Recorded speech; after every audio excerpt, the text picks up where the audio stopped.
Hello, hello, everybody. Welcome to Headmaster's Homeroom. I am Lady Hamilton, and it's art night. I hope you guys are ready for this night. I know that I am. Sitting back and going on vacation through the amazing artwork of our great friend and guest tonight. But let's first start out with saying hello to all of our wonderful viewers. Hello, everybody over there on Rumble. I'm so glad to see you all. Thank you guys so much for joining me tonight. And hello to everybody on X. It's so great to see you as well. I am so excited to have you guys. And hello to everybody on Pilled. I see that the beach memes are going on. Love it. I love it. Keep them coming. And hello to everybody on YouTube. We got a full house tonight and we're ready to just relax and unwind. It's going to be a great night. So excited to have everybody. Let's do some homework. Super, super important. Make sure you guys hit those buttons, those likes, those shares. Please share the show on all your platforms. Thank you so much for that. That's helped get this guest awareness around the world, everybody. And please help support the show. Subscribing is only $5 a month, and it sure helps a lot, you guys. But we also love your cash apps, your pills, your tips in all their forms. And most of all, we are so excited. I am so excited that you guys have joined me tonight. Thank you, everybody, for being here with us tonight.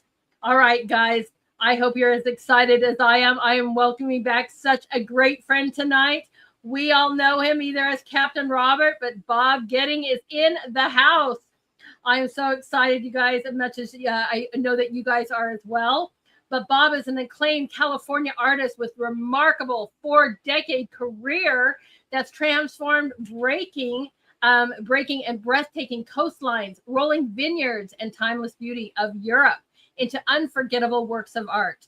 From the sunlit shores of California to the enchanting villages of France, Italy, and Greece, Bob's paintings invite us viewers to slow down, step into the scene, and experience each destination through our eyes and our senses. Everybody, we're going to explore these wonderful works tonight. So please do me a favor and welcome my great friend and our guest tonight, Bob Goetting. Hello.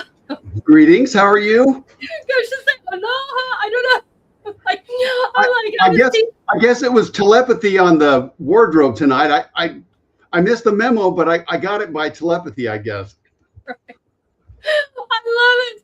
We did not coordinate this at all. And when I first saw him, everybody, I was so excited because I'm like, oh my gosh, you must have got the memo. That is so awesome. So awesome. If it gets through, it gets through. Doesn't matter what the channel is. If it gets there, it gets there. That's right. Isn't that funny? How are you doing tonight, Bob? Oh, it's excellent. It's an excellent day. It didn't get anywhere near 100, so that's beautiful.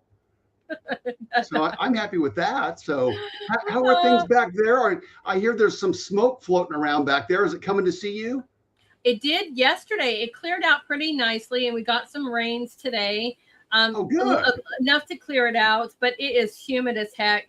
Not quite 100, but it's in the 90s here today. And I'm like, oh man, it is tough. Hot and humid a little bit. That's a tough combination. It can be one or the other, but not both. That makes it tough. Right.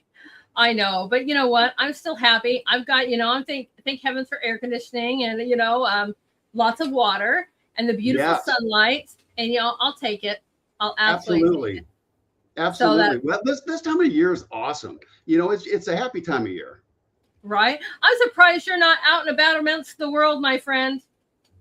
Well, this is a special event. I had to be here, but normally I am. Right about now, I'm out in the backyard, either painting on something or flopping around in the pool or doing something very responsible. Right. The pool. I need one of those.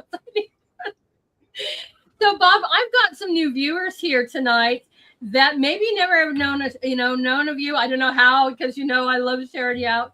But tell us a little bit about your background, and then we're going to get started, and we're going to go through your amazing art.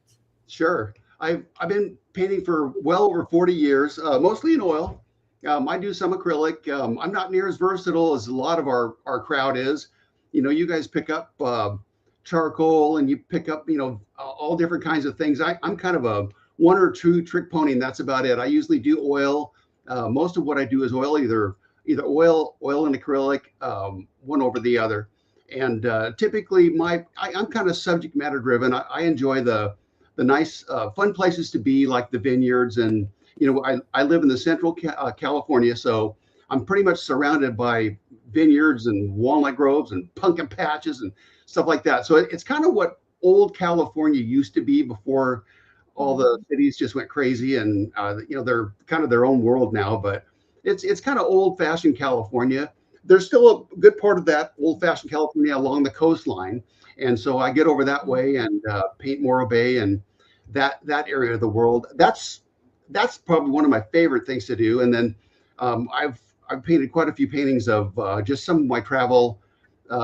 Limited. I don't qualify as a world traveler in any shape or form. My granddaughter, my 7-year-old granddaughter, qualifies more for that than I do.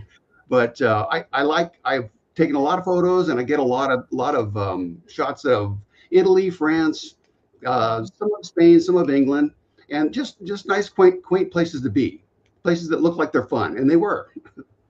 Oh, wow. And they are really fun, because that's what I love so much about your work is you're taking me to the places I haven't been yet. I haven't been to Greece. I have, that's on my list. I have been a lot of places, but that one is definitely on my list before I die. I want to go there so much, So well, I have to tell you, I have not been there myself. So I do mix in things that I also paint things I've never seen myself. So I kind of mix them all together. But I've noticed that the ones that I've actually been to, you have a connection to them if you've been there. And so there's just a different approach to it. Like Venice, my neighbors, they just got back from a trip to Italy, and that's where they ended up. They started up there in Lake Como, went all the way around the boot, and ended up in Venice. Right. And so now those people are world travelers. I think my neighbor is in Europe probably 3 or 4 times a year, and so she brings me back souvenirs. I don't get to go, but she brings me back souvenirs. But anyway, she qualifies for a world traveler, but I definitely love to use that subject matter. It's a lot of fun. And I need to do more of that. It's just like every time I embark on doing something like that, something spacey comes out. Well, you know what? It takes a lot of planning. And, they worked like this last trip they took, man, they worked on that thing for months, getting all the details lined out and things. It was basically an Italian cruise all the way around the whole boot. Oh, and, nice. That takes a lot of planning.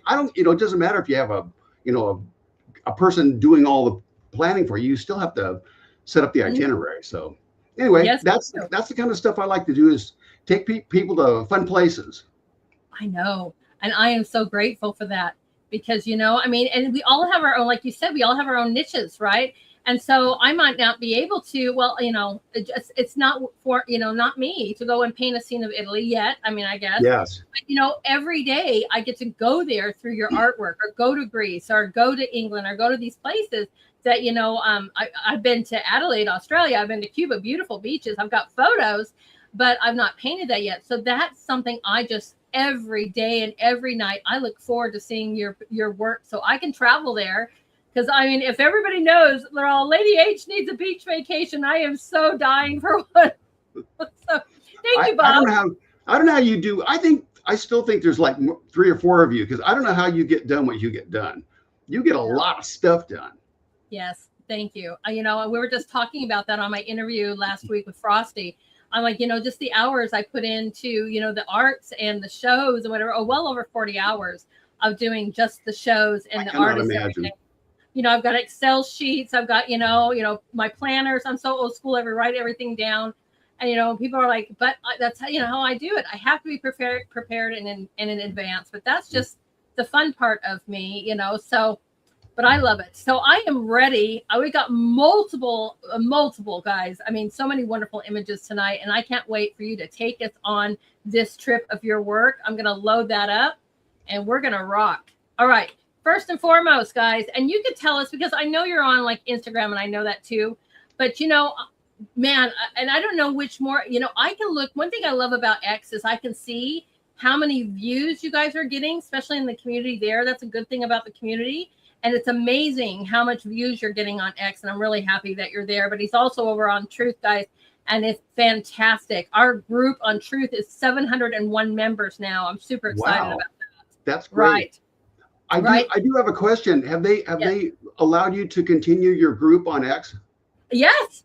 I mean, I knock on wood. I'm not going to say anything. I'm not going to complain. I'm just going to keep quiet and keep on streaming, you know. Yeah, because it But looks like it's there, and I'm posting to it. So mhm, I'm surprised that I'm pleasantly yeah, surprised they did that. right. So that's why I'm saying I'm not saying anything about it. I'm just going to stay in my little corner and be quiet. One thing I have to say is that my following on X is much bigger, but I don't see you guys if you don't post in the corner. I will have to go look for you to find your artwork. So just a reminder, everybody, if you want me to see and share your work on my platforms, please post your work in the community so I can do that. If you don't, that's up to you. But I don't, I don't see you guys. I mean, I see, the algorithm feeds me, bigger accounts and stuff than people, I don't really know. Like I know my artist corner, which I don't mind. I love them. But you guys, just a reminder, please post your stuff in the community over there on X so I can share it out, just like we do on Truth. All right. Go give Bob a follow on both channels. Anywhere else they need to follow you, Bob?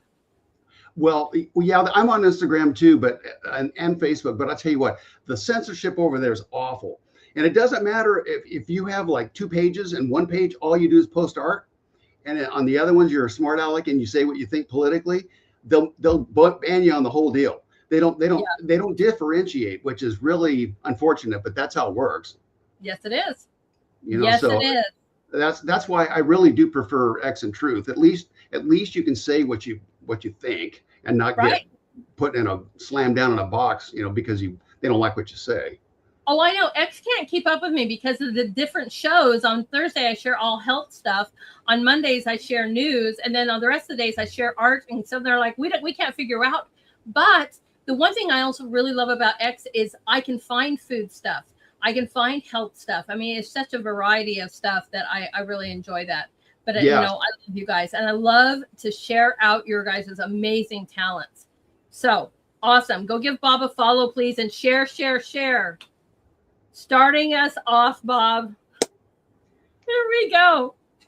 That one is was a little photo that I shot when I was over at the beach. This was quite a while ago. It was probably about 2005, somewhere in there.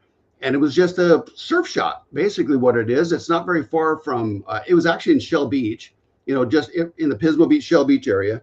And the sun was going down and it was perfect. And so I shot a photo of it and I painted this painting. And this was at the time when I was just starting to get into galleries at the coast. And that was the first painting that I ever got in a gallery. And what was interesting about this one is it ended up being sold to a lady that worked at the gallery. So it was kind of like an inside deal. Really an interesting lady too. She was an artist as well.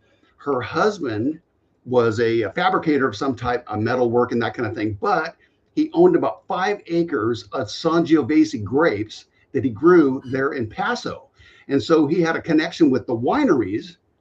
And so they got me in touch with some of the wineries to show artwork there too. So it kind of just blossomed out in different directions. But this one ended up being bought by Susan. She still has it. I get to talk to her once in a while.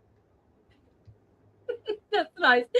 And it's nice to be able to see your work. And, that's one of the things I love too, is occasionally you will show us a picture in somebody's home, whoever bought it. Yes. And I love to see where it finally landed. And I really like, that you do that every once in a while. Yes. I've been to Susan's home quite a few times and I've seen it there on the wall. It's always fun. It's like visiting an old friend. Once you sell them, you don't see them anymore. A photo of it's one thing, but seeing it, being able to rub your eyeballs on it, I know that's maybe a vulgar term, but to be able to see it right there, it's a different experience. And so it's kind of fun to do that. It is. I know it is, because I have a few that are out there too. And after I saw you sharing them, I started reaching out and I was like, hey guys, will you take a picture of my artwork in your home so I can share that? I never thought about that. Yeah, I'm exactly. Like, and usually people are really happy. They're happy to do that. Because it's kind of like their little pride and joy kind of thing. And it's an honor to you, so it's always fun to see it. Right. And you're like, you still have it, right? You didn't throw it away, right? Yeah. I've actually had people have, like pass away and an artwork is in their estate and they offer to give the painting back to me. I had that happen too. So right? that's kind of Yeah. that's kind of an unusual thing. But that's nice that it came back to you though, Yes. versus just whatever. We're gonna put, donate this somewhere. Yeah, I or mean, throw it in the trash. I'm always worried about that too. One man's But one man's poison. I guess one man's pleasure, one man's poison. I don't know, but anyway, that does happen. But this one belongs to Susan. It's happy in Pasarolas oh right my now. gosh, it's so beautiful. What a great way to start. And I want you to talk a little bit about this because a lot of you might know this, but Bob has done this for a living for 40 years. So if you guys need art advice on how to get out, and we talked about this before, getting out in your community and getting known through your local vineyards, through your local restaurants, through your local businesses, Yes. and selling yourself. I mean, you are truly a prime example of how to do this for a living.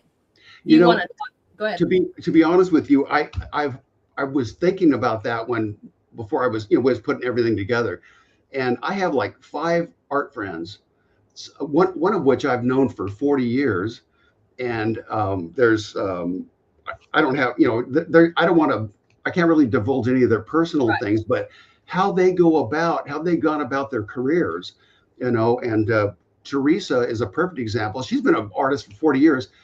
She started out doing paintings like ristras and like vine paintings on the insides of Mexican and Italian restaurants. And Mm-hmm. then she developed into workshops, and she sells a ton of artwork, and so she's done that for 40 years. I mean, that has been her only source of income for a long time. So I mean, that's just one example. I've got like 4 other people that I could mention as we go along. I'll bring them Okay. up, but there's a Awesome. lot of different avenues. Right. They're all successful, but they've all taken a slightly different path. It's really interesting. Isn't it? But the Yeah. thing is, they got out and got themselves known. I mean, having restaurants for most of my adult life, right?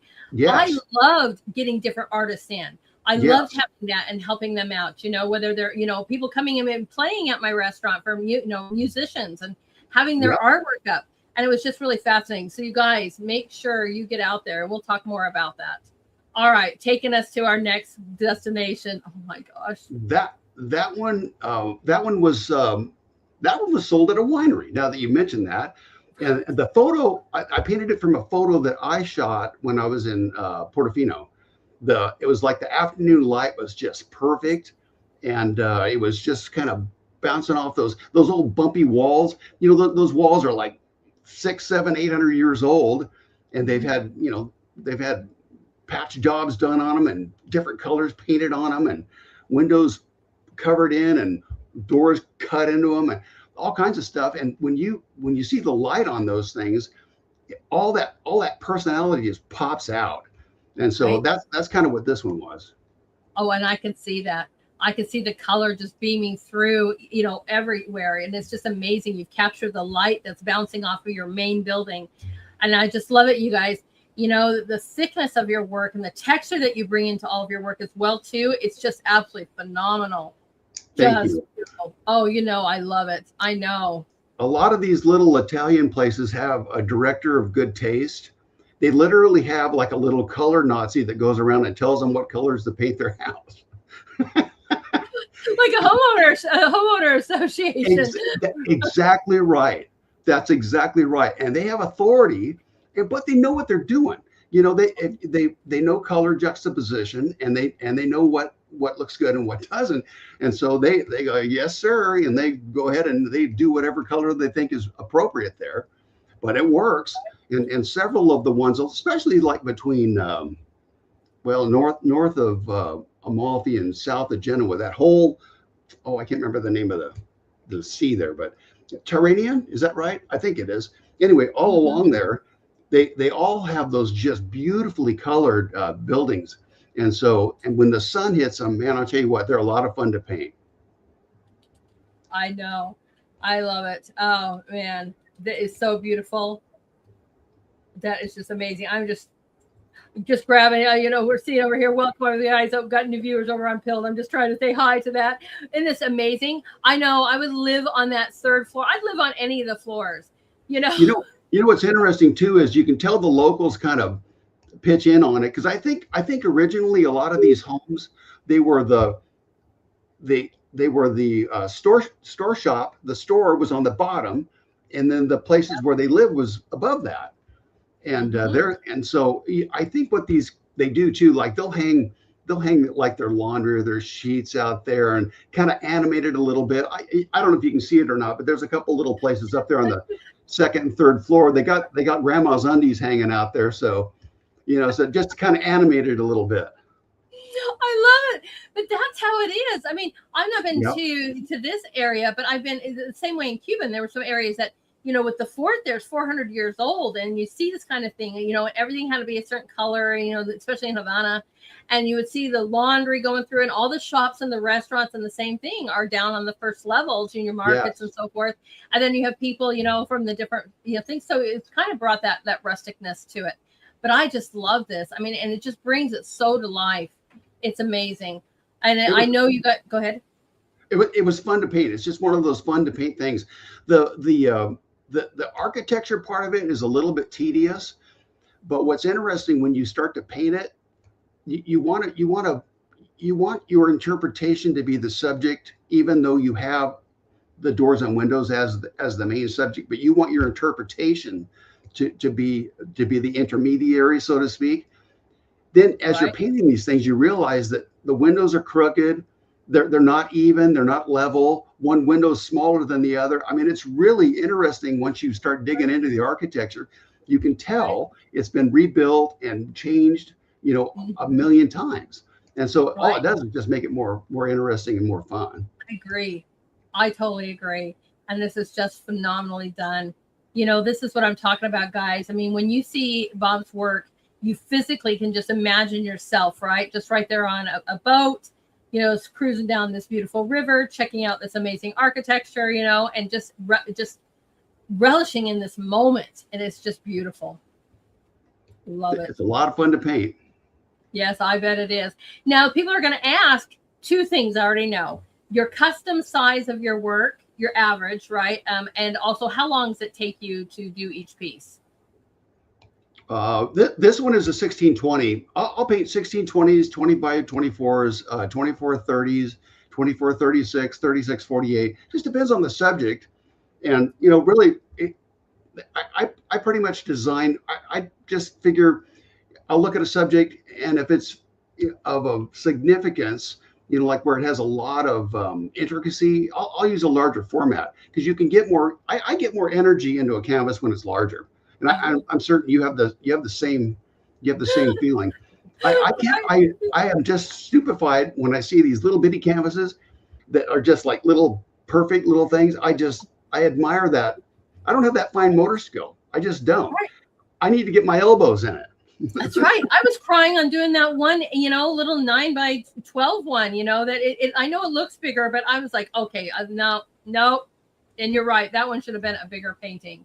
Well, and I'm with you.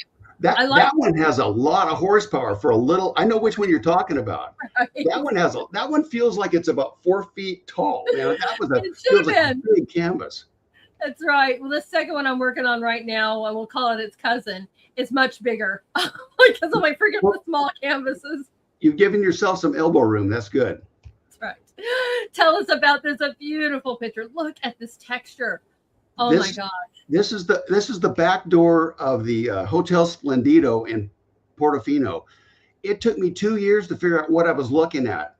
I shot a photo of this thing hanging. When you go to Portofino, they don't let you drive your car there. They make you park in Santa Margarita and take a bus, and then the bus shuttle is it's a shuttle, I guess. They take you in and out of there. And we were on our way back, and the whole backside of this hotel is on the water. The top part, it's like a 3 or 4 story. The top part is where the road is, and then it goes down a hill to the sea. And so the backside of it's right at the sea level. And that's what this door is. It's basically the back door to the whole hotel. This thing's like a 4 or 5 star hotel. Well, I didn't even know what it was. So I painted it 2 or 3 times. And before I even figured out what it was, I finally had to Google it and figure out what it was. It's Hotel Splendido, but this is the back door to it. And this one was sold at a art show in Exeter, and it was bought by another artist too. That is amazing. Yeah, just that architecture is so much fun to paint, and especially when it interacts with foliage. This thing has trees and stuff growing all around it, and it just animates it. It's really fun to. It was a lot of fun to paint. Yes, it is. And you know, the funny thing is when I see texture like this and a buildup like this, I personally think palette knife, and I know that you don't use palette knives for this. So tell everybody your method of how you get this wonderful texture. Well, a lot of times what I'll do is I'll build up a texture underneath it as an underpainting before I really get started. The thing you have to be careful of is if you're going to use a texture canvas and then put an image on it, you need to make sure of where you are on things. You don't want a texture in there that interferes with what the design of the painting is. Mm-hmm. In this particular case, I did end up using knife on certain parts of it just to put some staccato effects in there, and you can do that. That's really probably the easiest way to establish your design first. I typically will use a brush and then build it out. If I want extra textural effects, I'll build it out with a palette knife, with a painting knife. Okay, because yeah, that's kind of what I do as well too. And then I also know sometimes one of the things that build up your textures is you might say, oh, this painting didn't sell, I'm going to just paint right all over it, and you build it up. And I'm like, wow, I did this once. I just did that with this flag. I painted over another painting that, wasn't so popular. And that's hard for me to paint over something, that's already existing. But you do this all the time. And it's just amazing. But you could see that you have so much buildup underneath it as well. And just adds to your wonderful work. Yes. Yeah, I'm not very shy about that. If I'll paint it, and if it sits around for a while, or I leave it laying around, and I'll walk past it, and wow, that one's got to go. I'll look for another subject that kind of matches up with it. Let's say it has a real heavy textural effect at the bottom of it. I'll find like a seascape or something that I can put a lot of textural effect on the bottom, and I'll paint right over it. One of these days, I'll do a video of that, like a time lapse. I'll show you what the painting was, and then go through it and show how I change it to a different one. Okay. It's kind of an interesting process. It's not really easy. It's easier to start with a blank slate than to go over another painting, especially if it's a completely different subject matter. It takes a little extra concentration to be able to do it, but it can be done to good effect. Oh, and absolutely. I mean, my work is completely contrasting, but I took like a drywall size palette knife to go over because I was doing a 36 by 48. But I get a little heartbroken. I have little tears in my eyes, and I'm like, okay, I'm gonna do this, and but you're just like, what? That's one thing I really admire about you. You're like, okay, this one's not going anywhere. I'm gonna do something better, or I'm gonna do something different, or however you want to do it. But it does build up the amazing texture underneath it. It does, and you can see it. This photo is probably not the best photo. I don't have it anymore, so I can't reshoot it, but it really did have even more pronounced textural effect. This is not the sharpest photo, but that textural effect really makes a difference to a painting in person. You can see it in a photo, but when you're there looking at it, there's just air between you and your eye and the canvas. That's a different feeling. You can really feel it with your eyes, so to speak. Agreed. I think that with all of our artwork is that it's a totally different experience when you are seeing something in person. Absolutely. All right. Tell us about this amazing one. This one is a view of boats from a cliff. And this one, I did this kind of as an experiment. I found a photo in a Italian cookbook. And it was basically just a shot of some fishing boats pushed up on the shore. Wow. And I thought, you know what, that would make a really interesting topic. But then I thought, but I'm going to have to expand it because it didn't quite have the energy that I wanted it, because when you're looking straight down on it, it's almost flat. It's almost two-dimensional in the sense that you're looking almost straight down on it from the cliff. In other words, there's no horizon in the background. There's no real foreground to it. And so I basically used a diagonal design with using the boats almost like musical notes, like on a sheet of music. And so, and this thing is about, what is it? 4860. So it's 3 foot, Wow. 4 foot by 5 foot. And an artist bought that one too. Right? My, That's awesome. but my point in saying that is not to say, not is to encourage people, because like I was telling you about those artists, I told you about Teresa, those 4 or 5 artists, every single one of them sells more than me. Every one of them. Wow. And I mean, one of them, Brenda, she lives just about, I don't know, hour and a half from me. She is a interior designer, interior decorator by trade, and she branched out into fine art. And a lot of what her stuff is almost like two-dimensional motif, not dissimilar to this. And she sells the daylights out of it. I mean, she'll sell 20 to my 2. That's where she is. So if I can do it, you can do it. That's my message. Right. I love that, because, I think the biggest thing is the importance of just getting out there. I mean, and I'm not, and it's funny because when I was in school and I was, on campus and I was in all these different things, my arts were up in all different kinds of galleries. They were up in different historian areas. They were up in different places, because I was out and people knew me and they saw me. I was carrying them around. Mine were so big, and the canvases, the way they were made, I could walk around like they were shields. But what a great way for people to see them, I did.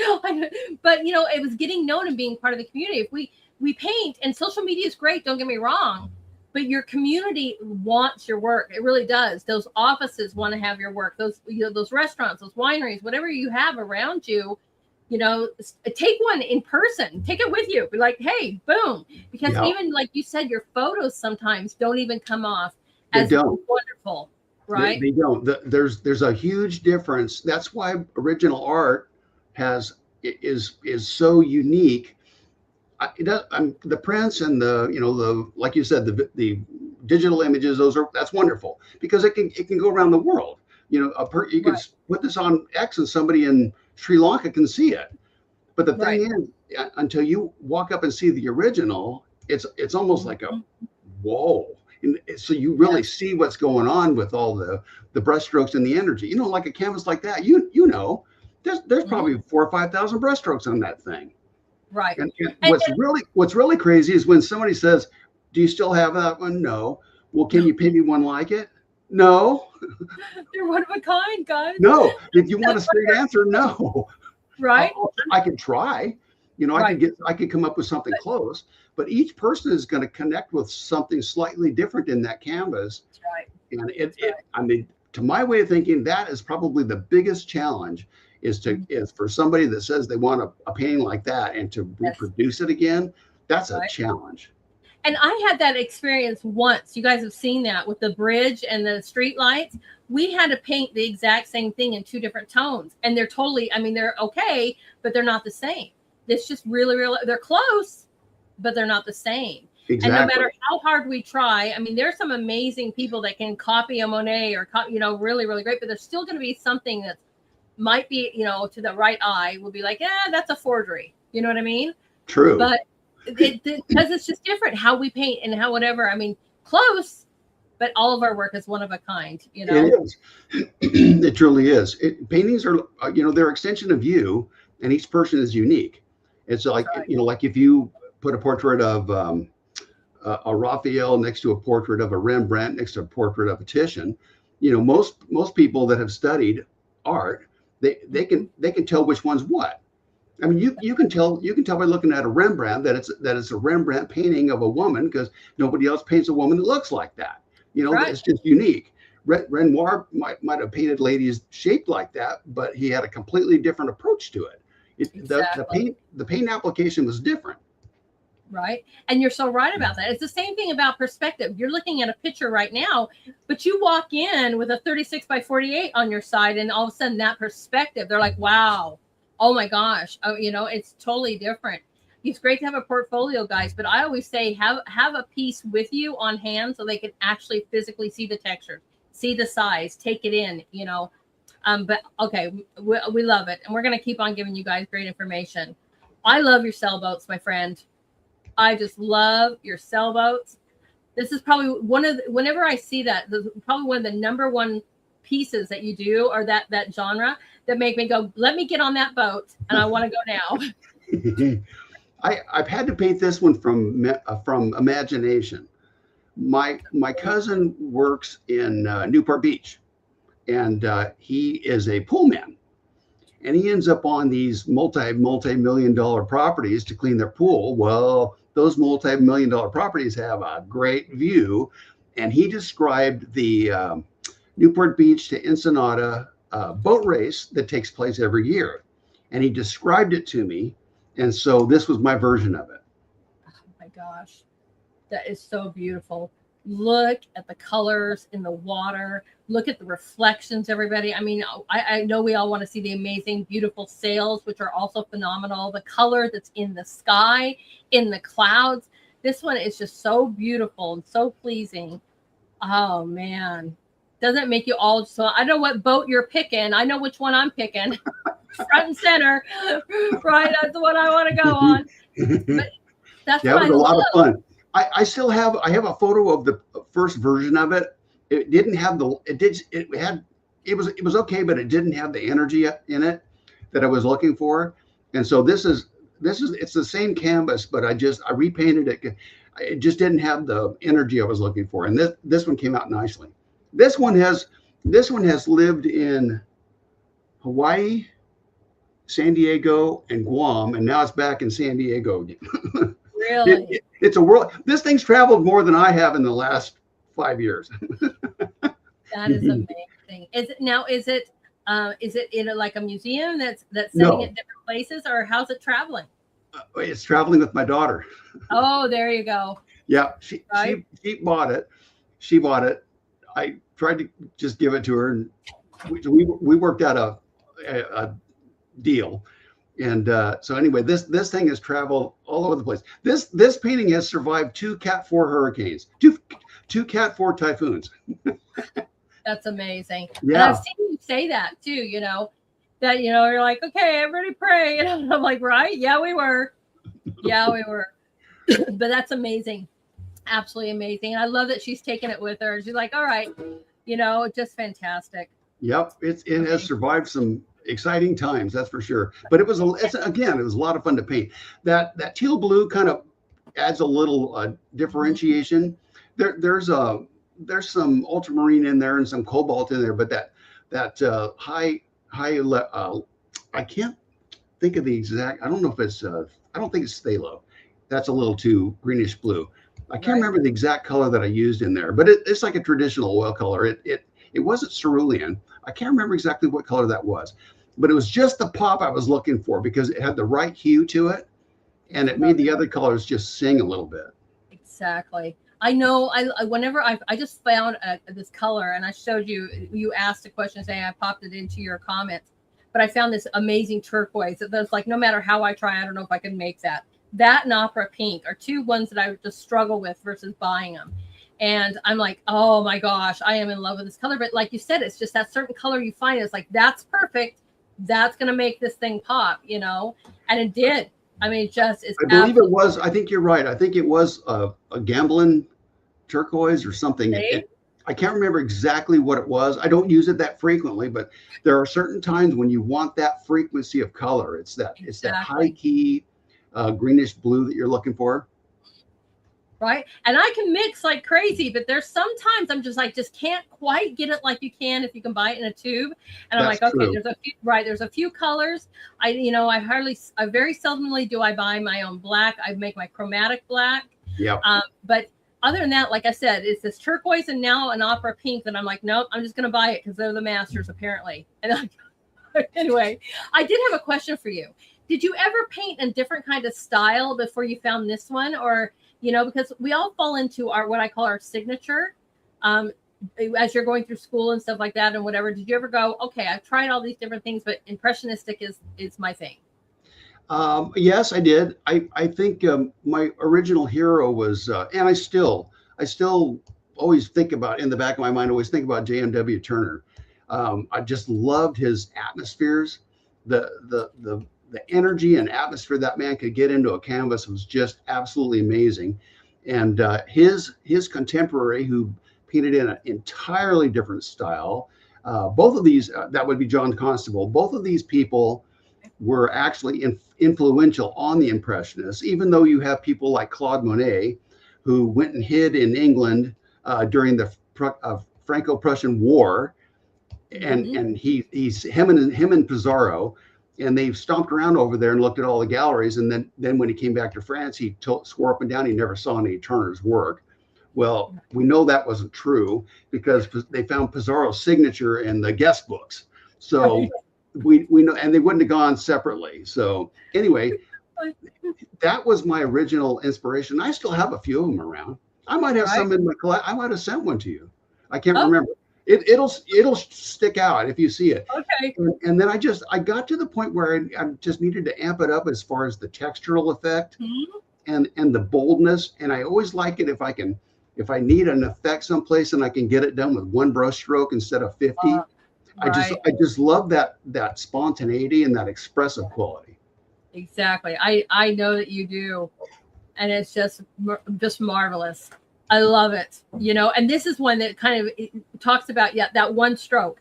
As you're looking at on this one, you can definitely see the one stroke in many, many places on this piece. So that's a great segue. Beautiful. Yeah. Matter of fact, the lady, Teresa, that I was talking about, she has this one. And it was just one of those, I painted the subject enough that I knew it almost by heart. And so I laid out my outline and just wanted to lay colors down as quickly and as succinctly as I could in the simplest form to just let each area stand out on its own without being fussy about it, and just leave the energy and the unfinished quality in it. Right. Man, I love it. It's just, as soon as you were saying that and this picture popped up, I'm talking about perfect timing, because you can see that just being happy with that, that ability, because it's not, how many times have you guys, I don't know, you other artists, how many times have you just done like one stroke and it's just perfect, and you go back and you add a little bit, because like on your whites, you can see the hues of other things, like, your pinks or some blues or whatever, which I love, but you could see this one stroke, and it just turned out just miraculously. Yeah, it was one of those. It was I think this is a 1620, so it was one of those that you could, it was, I don't want to call it a sketch, but it's along those lines. You lay out your outlines of your buildings and your boats. You know what tones you're going to put in different places, and it's kind of a challenge to see if you can do it almost like in a shorthand.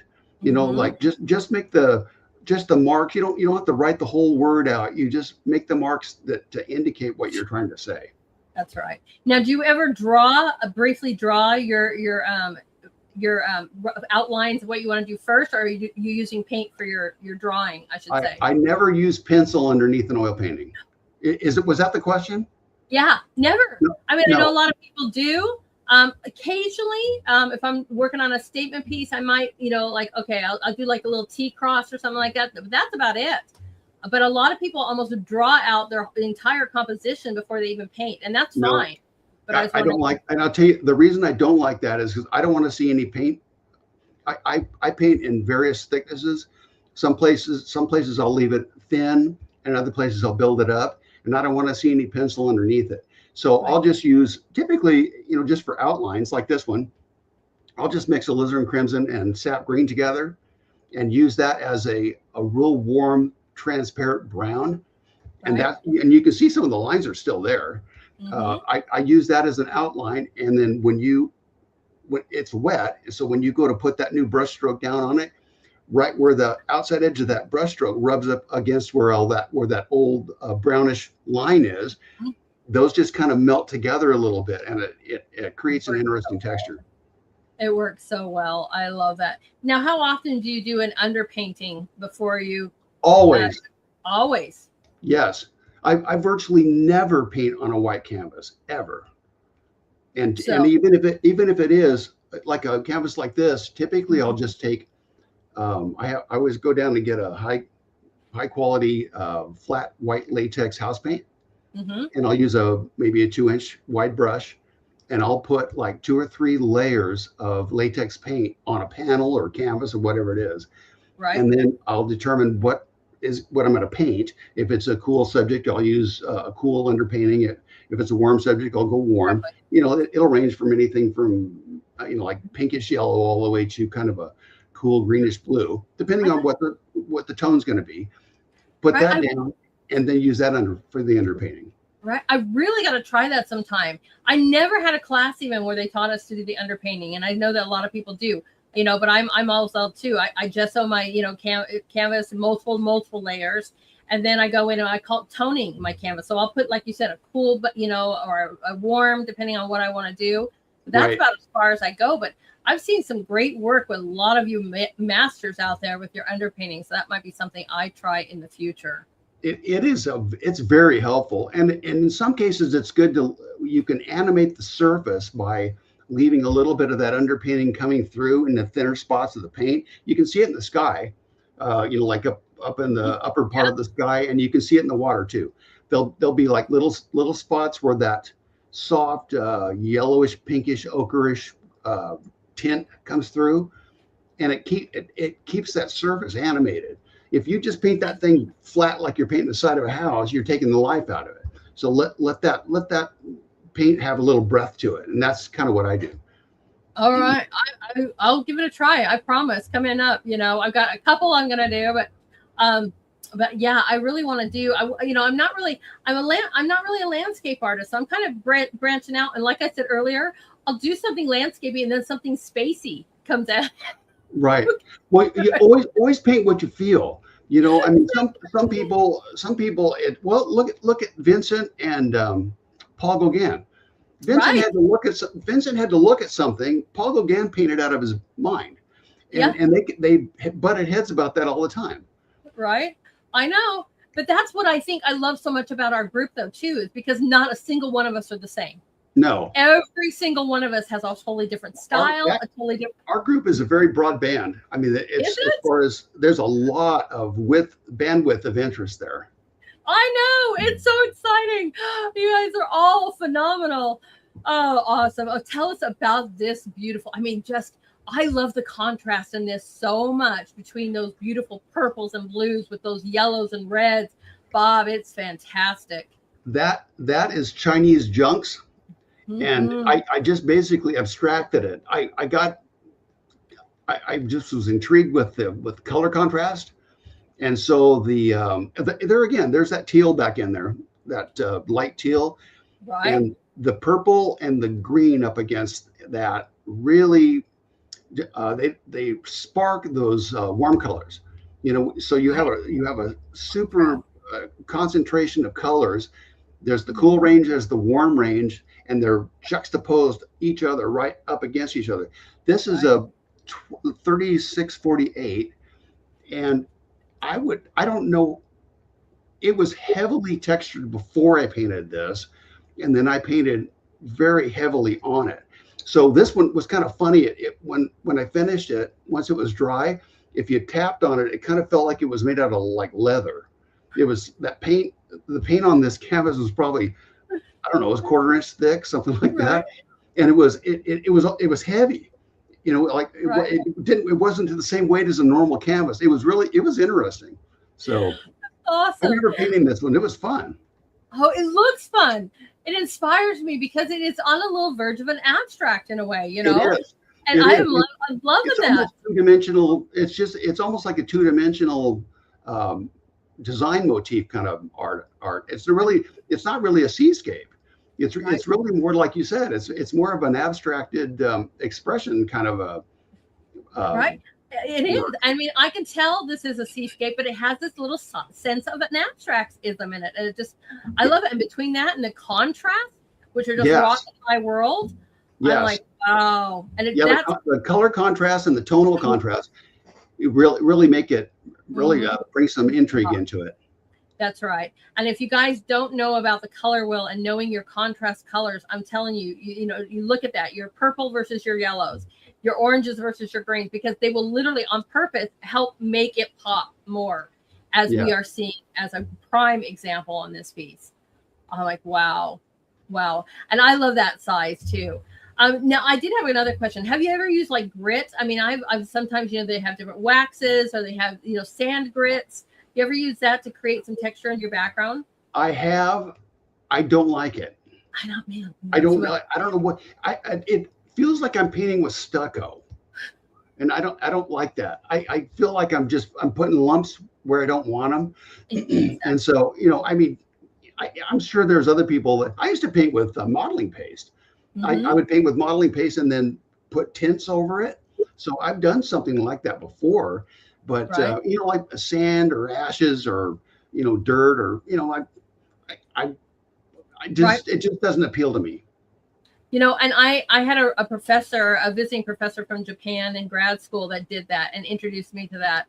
And his work was phenomenal, and I could see that. But I'm with you. I'm like, right, if I'm going to drywall, I might as well draw. And there, we have some amazing people, even in our group, that have done drywall art. And I'm like, that's awesome. But not so much for me. I like to create my own texture, like you said. Give me a palette Exactly. knife or a real big, thick, round brush and let me make that myself. Exactly. Mm-hmm. Absolutely amazing. I agree, guys. This piece is just beautiful. Well, they all are. But there's certain colors that really just jump out at me. This is one. This is definitely one that does that for me. Taking us to one of your favorites. It was. It is one. I painted that crazy barn, I don't know, 6 or 8 times. And every time I look at it, I get reminded of the dog chasing me through the orange grove. He didn't catch me though. It's a good thing it was all downhill, or he would have. I But I saw I saw some eucalyptus trees from the road behind the orange grove, and so I thought, I'm going to go wander up there. It was morning. I mean, just like 7 o'clock. The sun just popped up. It was in the summer, so I went up there to take a shot of the eucalyptus trees. I saw this barn, and I thought, man, this is cool. So I took a couple shots of the barn, and then the dog decided he didn't want me there, and so I made a hasty exit. But I've painted that barn probably, I don't know, 6 or 8 times. mm-hmm. This version of it ended up being bought by a gallery owner, so so that was kind of fun. Right. Yeah. And I don't know what it is about these barns. I mean, there's so much personality in barns that they just grab your attention. And you have multiple work in all different colors, all different seasons of variations of barns. But obviously, as you can see, they're so loved and you're so wanted. But I always think of American history, although I know there's barns everywhere else. But I think of American culture when I see amazing red barns. I totally agree with you. And what's funny? Every once in a while, I'll see somebody that's got their snooty hat on or what. Well, if you want to consider yourself a serious artist, you never paint a barn. Well, you don't paint a barn, especially a red barn. It's kind of, they're looking down their nose at your subject choice. It's kind of like, if that's all you got to work with, I don't want to listen to you. If I want to paint a barn, I'm going to paint a barn. But everybody gets to pick their own choice, pick their own subject. But these they intrigue me. I know, and the light and the shadowing on this. So did you say that any serious artist has to paint a barn? Did you say that? Because I need to put that on my list then.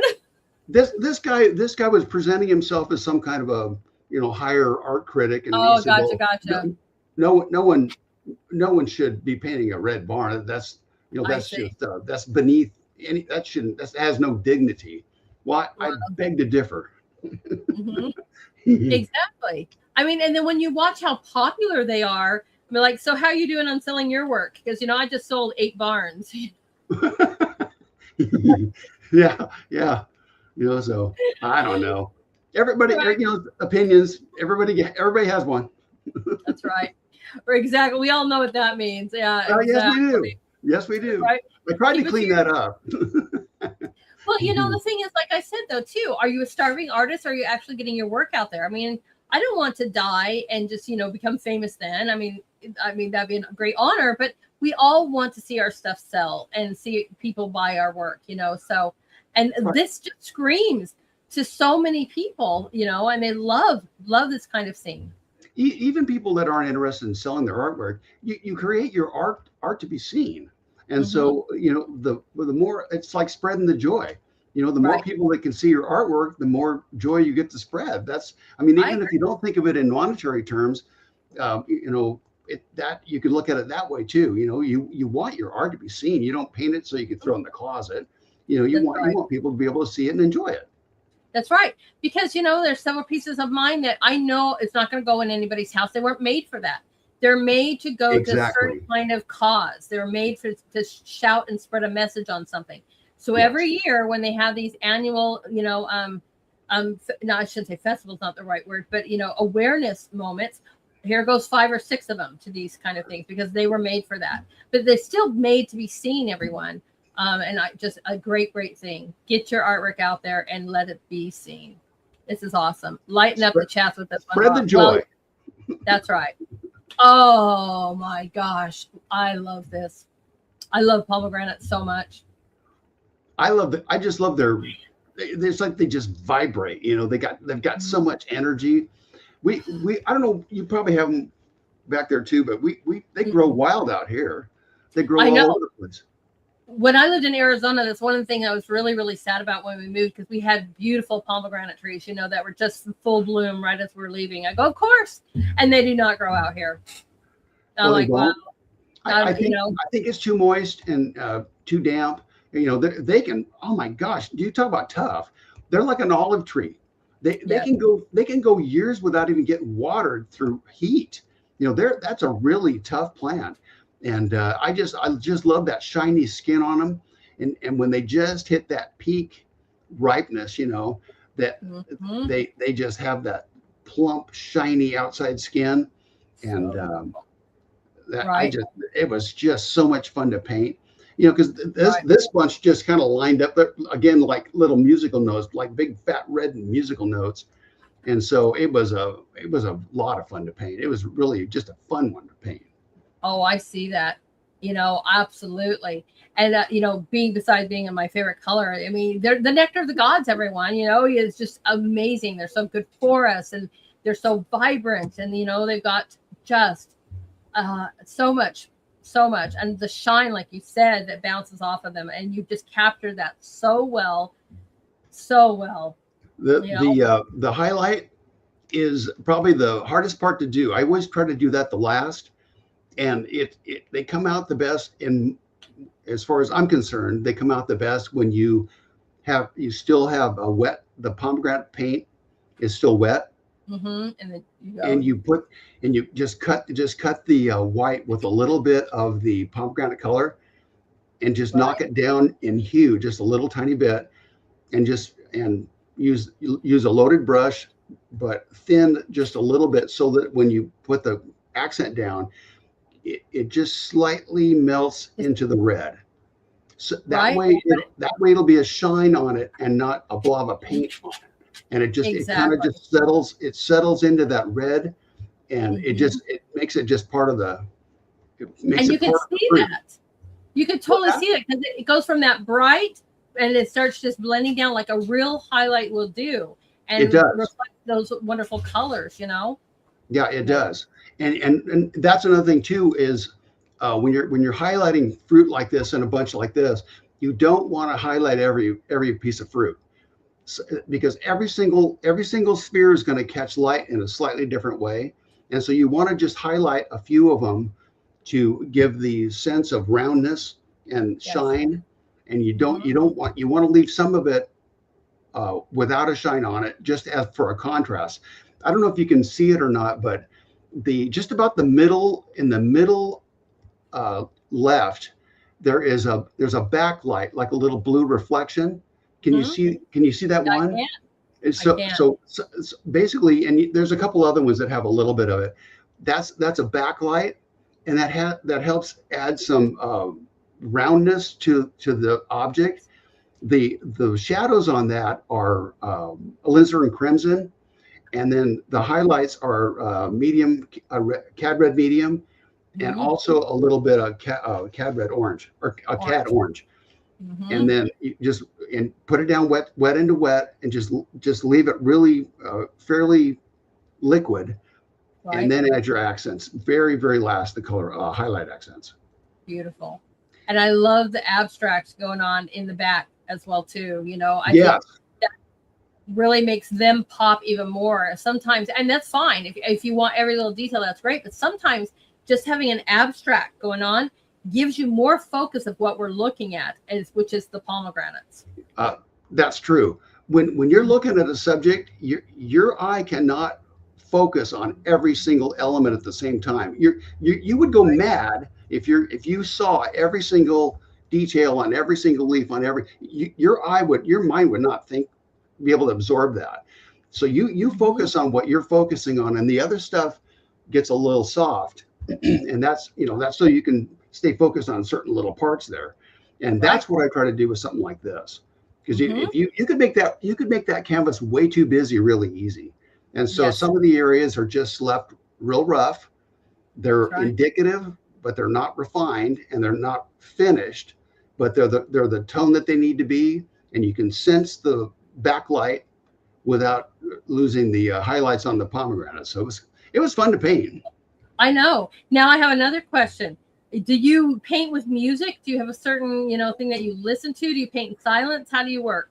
I don't paint with music. That distracts me. I'm like one of those people that's in a library. It's quiet for a reason. It's for dummies like me that get distracted too easy.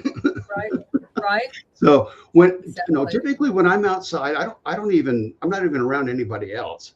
It's just like me. I'm in my own little world, and I'm way better off that way than I am, with any kind of distraction or anything like that. Now I might have the TV on or anything or something, like that, but like a baseball game. Just background noise.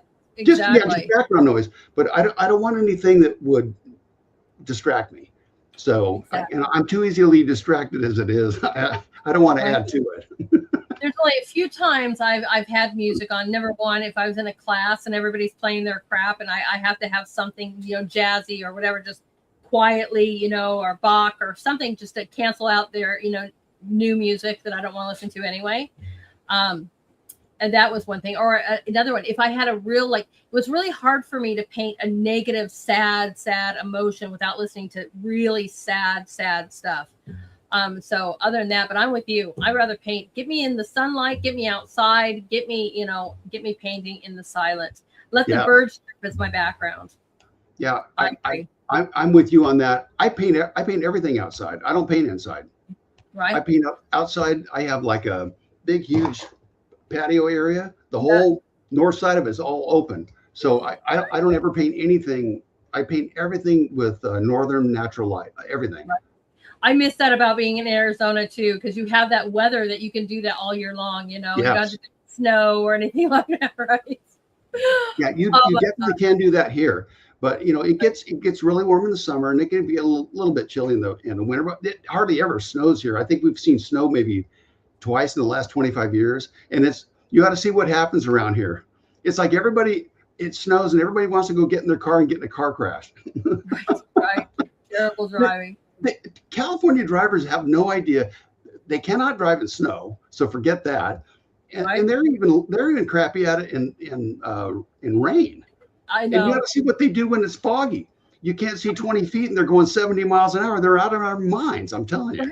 They're pretty crappy in sunlight and heat too. I mean, I lived in California for a while, in the LA area. I'm telling you, I'm like, you guys aren't the greatest drivers anyway. But I mean, San Simeon area, Cambria area, much more of a kind of a relaxed situation. But I mean, when you spend, Arizona was the same thing. You get the floods and whatever, everybody loses their mind. Nobody can, they're hitting brakes and they're hydroplaning all over the place. You're like, oh my gosh, just stay in. No kidding. Just wait till this is over with, and then I'll get out there. Right? Oh, this is amazing. I know we haven't even talked about this. So this is absolutely one of my favorites. This lantern is fantastic, they're saying, and I let you talk about that. Oh my gosh, right? You're lighting up the chat.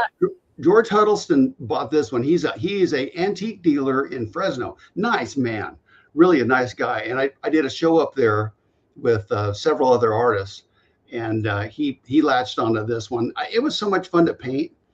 And it was one of those that the contrast just is really, really, really stark.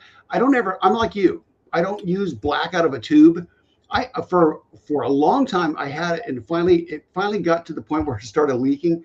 I had a tube of Grumbacher black. It was ivory black, and Right. I had it since the 70s. I finally had to throw it away like 10 years Right. ago. It was you couldn't read this. I knew what it was. You couldn't read the label on it because it'd been sitting around in my paint box at the bottom. It had all the paint, the label knocked off of it and everything. I finally had to throw it away. I don't use black. If I Right. need something like that, I'll just use alizarin crimson, or you could use dioxazine purple and sap green and Right. put some ultramarine blue in it. You got a great black. That's right, chromatic black. It's about, you know what's so great about chromatic blacks is because the other colors bounce off of it and they feed Yes. into it, and it's Yeah. just wonderful. Exactly. Yeah, I just wanted that old crusty looking pirate lantern look to it, and I it love worked out pretty good. Oh my gosh, I See, love see it. the light?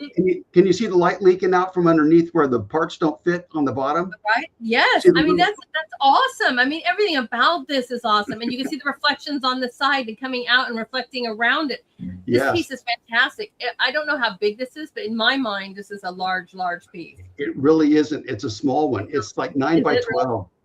Is it a 9 by 12? Yeah, it is. Okay. Yeah, That it's a is 9 by awesome. 12. And George saw it, and he latched onto it right off the bat. It was pretty cool. That's funny. Okay, so your piece looks big, like my piece to you looks big, and they're 9 by 12s. See, well, it's that presentation. Sometimes, and Anna, she's another one. She's one of my art friends. She's another one that just sells. Oh my goodness, that lady has just got a clientele like you wouldn't believe. And she sells these. Her bread and butter, so to speak, are these little 6x6 by 1.5 inch thick canvases, and she sells the daylights out of those things. Mm-hmm. And so, you find your little niche and you find your little market, and man, away you go. Right? I mean, we've got an artist in our group too. I mean, he has painted stuff the size of a fingernail, literally. And he has a picture. Like, what? I've stared at that with my mouth hanging open. I see his little paint boxes. I am amazed at those. I know. Just amazed at them. I know. And like I said, they find their little niche and things that, Yep. I mean, I would be crying. I really would be. I'd be like, I was almost crying with the 9 by 12. And I'd be like, no. Art as torture. Exactly. And I don't want my art to be torture. But So it works for him. That's right. So that's the important part. Our great friend Ron has a great question for you. He says, Bob, how long do you spend on painting on average? Oh gosh, that's a tough one. If I'm in a groove, I can knock out a 16-20 in probably 3 hours. Wow. And I'll probably do, or maybe 4, and I'll do it. I won't do it all in one session. Usually, it just depends on how it proceeds. It is sometimes you get in the groove and it's like you hit the freeway and you're there before you know it. It's kind of like that. And other times it's a little more detour here and there. But like a 16-20, I would think I probably spend maybe 3 hours, 4 hours, something like that. Exactly. And I like you said, sometimes I understand, because like if you start mudding up the colors, time to back away. Yep. Let things settle and come back to it. Yep. That flag just surprised me that I just did for the 250th. I mean, I had that done in just, a couple hours. But I had big, huge, like I said, drywall palette knives, and I was just moving. And I'm like, wow. And so it depends. Like you said, you get in a groove, and none of them really muddied each other because they were so separated in colors, being the flag. But if I would have tried to blend all those things in, because that white would have got really muddy, and there's just depends on what you're doing, I guess, But Yes. I'm surprised that you can kick out something like that in a few hours. What about your larger pieces? Obviously, that's going to take you longer. They do, and there again it varies. I'm working on one. Well, I've got one outside right now that I'm working on. I think it's a 24-36. Yeah, the seascape there. I think I probably got maybe an hour and a half in it already, and I've got all the basics knocked in there, and I've got all the tones pretty much where I want it.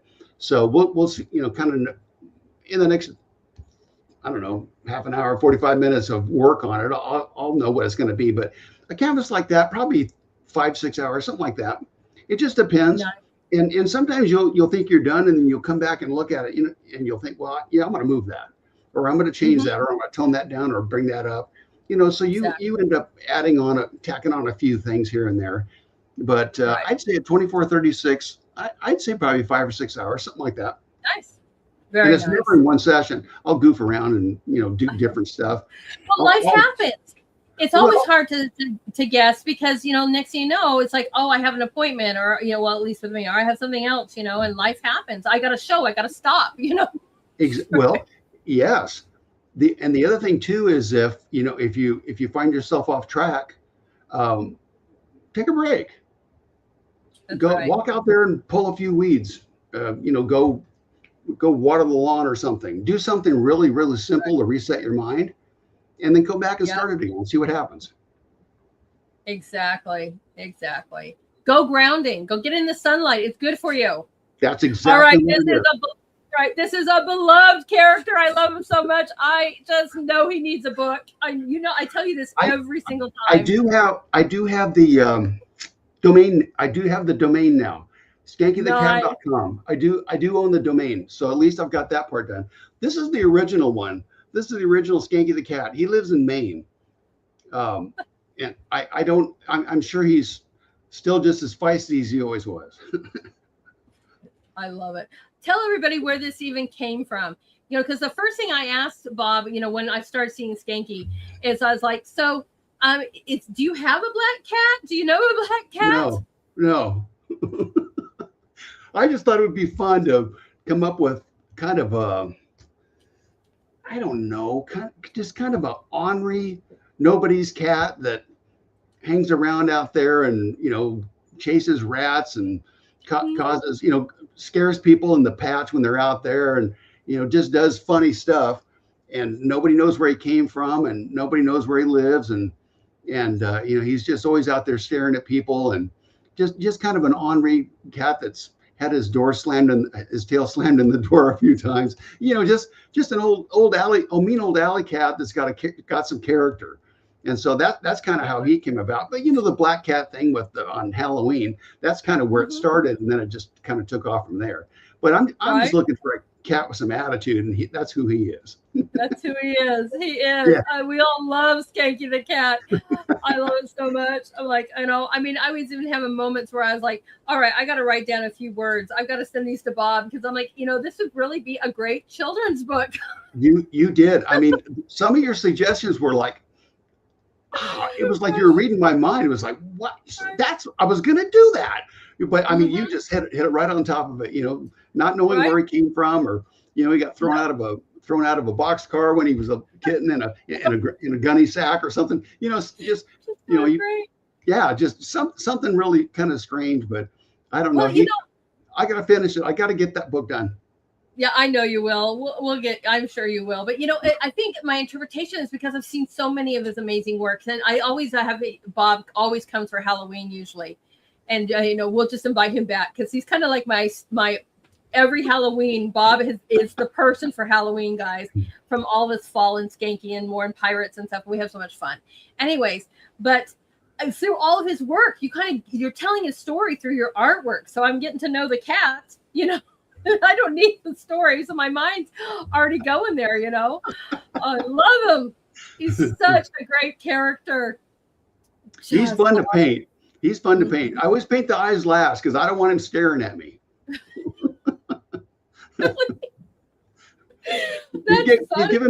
He's giving me the stink eye, and I always wait till very last to put those in. Frosty's right. He does have a tooth. He's got the tooth big time. That's He's true. supposed to be. He's the king of the pumpkin patch, It's like this one's mine. You stay away. Right. On a side note, though, the colors, and when we're talking about chromatic blacks and so forth, this is what you are talking about. You can see that reds and the blues and everything through his fur because you've made your own chromatic version of black. And look at how those colors are so built in, everyone. And then they bounce off of like that pumpkin's light bounces off the chest color and really enhances that. It's just fantastic. Yeah, that's another thing too, is working colors from one part of a painting into another part. It gives it some Mhm. cohesive element, and it kind of sparks it a little bit. You'll see there's a lot of cool tones, and then there's some real bright, punchy, bright, warm tones. But you'll notice that there are some warm tones scattered through those Yes. cool patches, and that Yep. kind of gives the painting a little cohesiveness and a little energy, a little bit of life to it. Yes, it does. Completely. And paint It's and just the cat too. If don't, my suggestion is don't don't paint it flat. Paint it in layers and leave some air in it, so to speak, so it has life in it. Because you could paint a black cat. How are you right. going to paint a black cat? It's black. And so you have to put some life in it and keep it from being just one big solid black blob, and Exactly. and let You let got to it do have the some air fur, and the some texture. animation. Exactly. Exactly. Whenever I look at Skanky, you always make me want to paint a black cat. And I've had several in my life. Had two. I've had Midnight and I had Dare. That were their names. And they were just as spunky as this one. One time I Oh, saw Midnight jump about, I don't know, 5, 6, 7 feet, something like a size of a house. I mean, it was almost, and just grab a bird from the sky. I was like, holy cow, black cats. yeah, You they know? are they are something. Well, yeah, they're great hunters. Well, I did when I was a kid. I did have a black cat when I was a kid, but that he Did was you? nothing. He was nothing like Skanky. Blackie was one of those cats that just loved you. And I'd walk out the back door and I'd hear him start meowing. He'd be meow, meow, meow, meow. I didn't even know where he was, like 200 feet into the orange grove. He'd walk all the way up just so I could pet him. He was Mhm. one of those really friendly cats. Well, Skanky's not like that. No. No, he's not. He's not. We love him. I We don't want you love to our pet me and kitty. don't take my pumpkin. That's right. Don't take my pumpkin. He's awesome. Oh my gosh, that's awesome. Speaking of, we all know him as Captain Robert, and now you can tell Yeah, everybody why you have that name as well. It's awesome. yeah, So, that one was fun to paint. I went to Brandywine and saw NC Wyeth's artwork there. mm-hmm. And man, that guy was just a master illustrator, just a master. His technique was much less refined than Rockwell or someone of I don't want to say that there's anybody else like Rockwell. It's kind of unique, Right. but along those lines, his artwork was a lot less, had a lot more energy and vitality to the brushwork, and it was really very interesting. And that's where I came up with the Wounded Pirate right here. Is this your first? That is my first pirate painting. Yes, Wow. I love it. yeah, that's the I first love one. it. Matter of Yeah. fact, I think I'm not certain of it, but I think that's the only pirate painting I've ever sold. That Really? one, yeah, that one. I don't know why people like them, but they don't want them in their house. Gee, I wonder why. I've got a few of those that are like, right. But I know your Blackbeard is one of my favorites. I mean, he Well, looks evil. it is, but that thing creeps people out. I put it up Mhm. on my Fine Art America page one time, and a lady sent me a text and she said, "Can you please move that to the end of your collection? I like looking at your work, but that thing scares me." Well, it's ugly. I mean, he's terrifying. Right, it's So supposed to be. He's a pirate. well, exactly. Well, he's got little twist. He's got Mhm. lit fuse cord in his dreads and everything. He's a fearsome sight. And it's actually she actually told me, "Can you move him?" Right. And not only do I like that one, guys, I love your Pirates Cove one too, with the three dead men hanging. That's just like the movie, guys. That one got banned from my house. I had it. We were having some friends over one night. I had just finished that painting, and I brought it in and put it in front of the fireplace, like for a fireplace screen. That Uh-huh. did not. That was not. I found out within like 20 minutes that was frowned upon and not acceptable. The wife said no.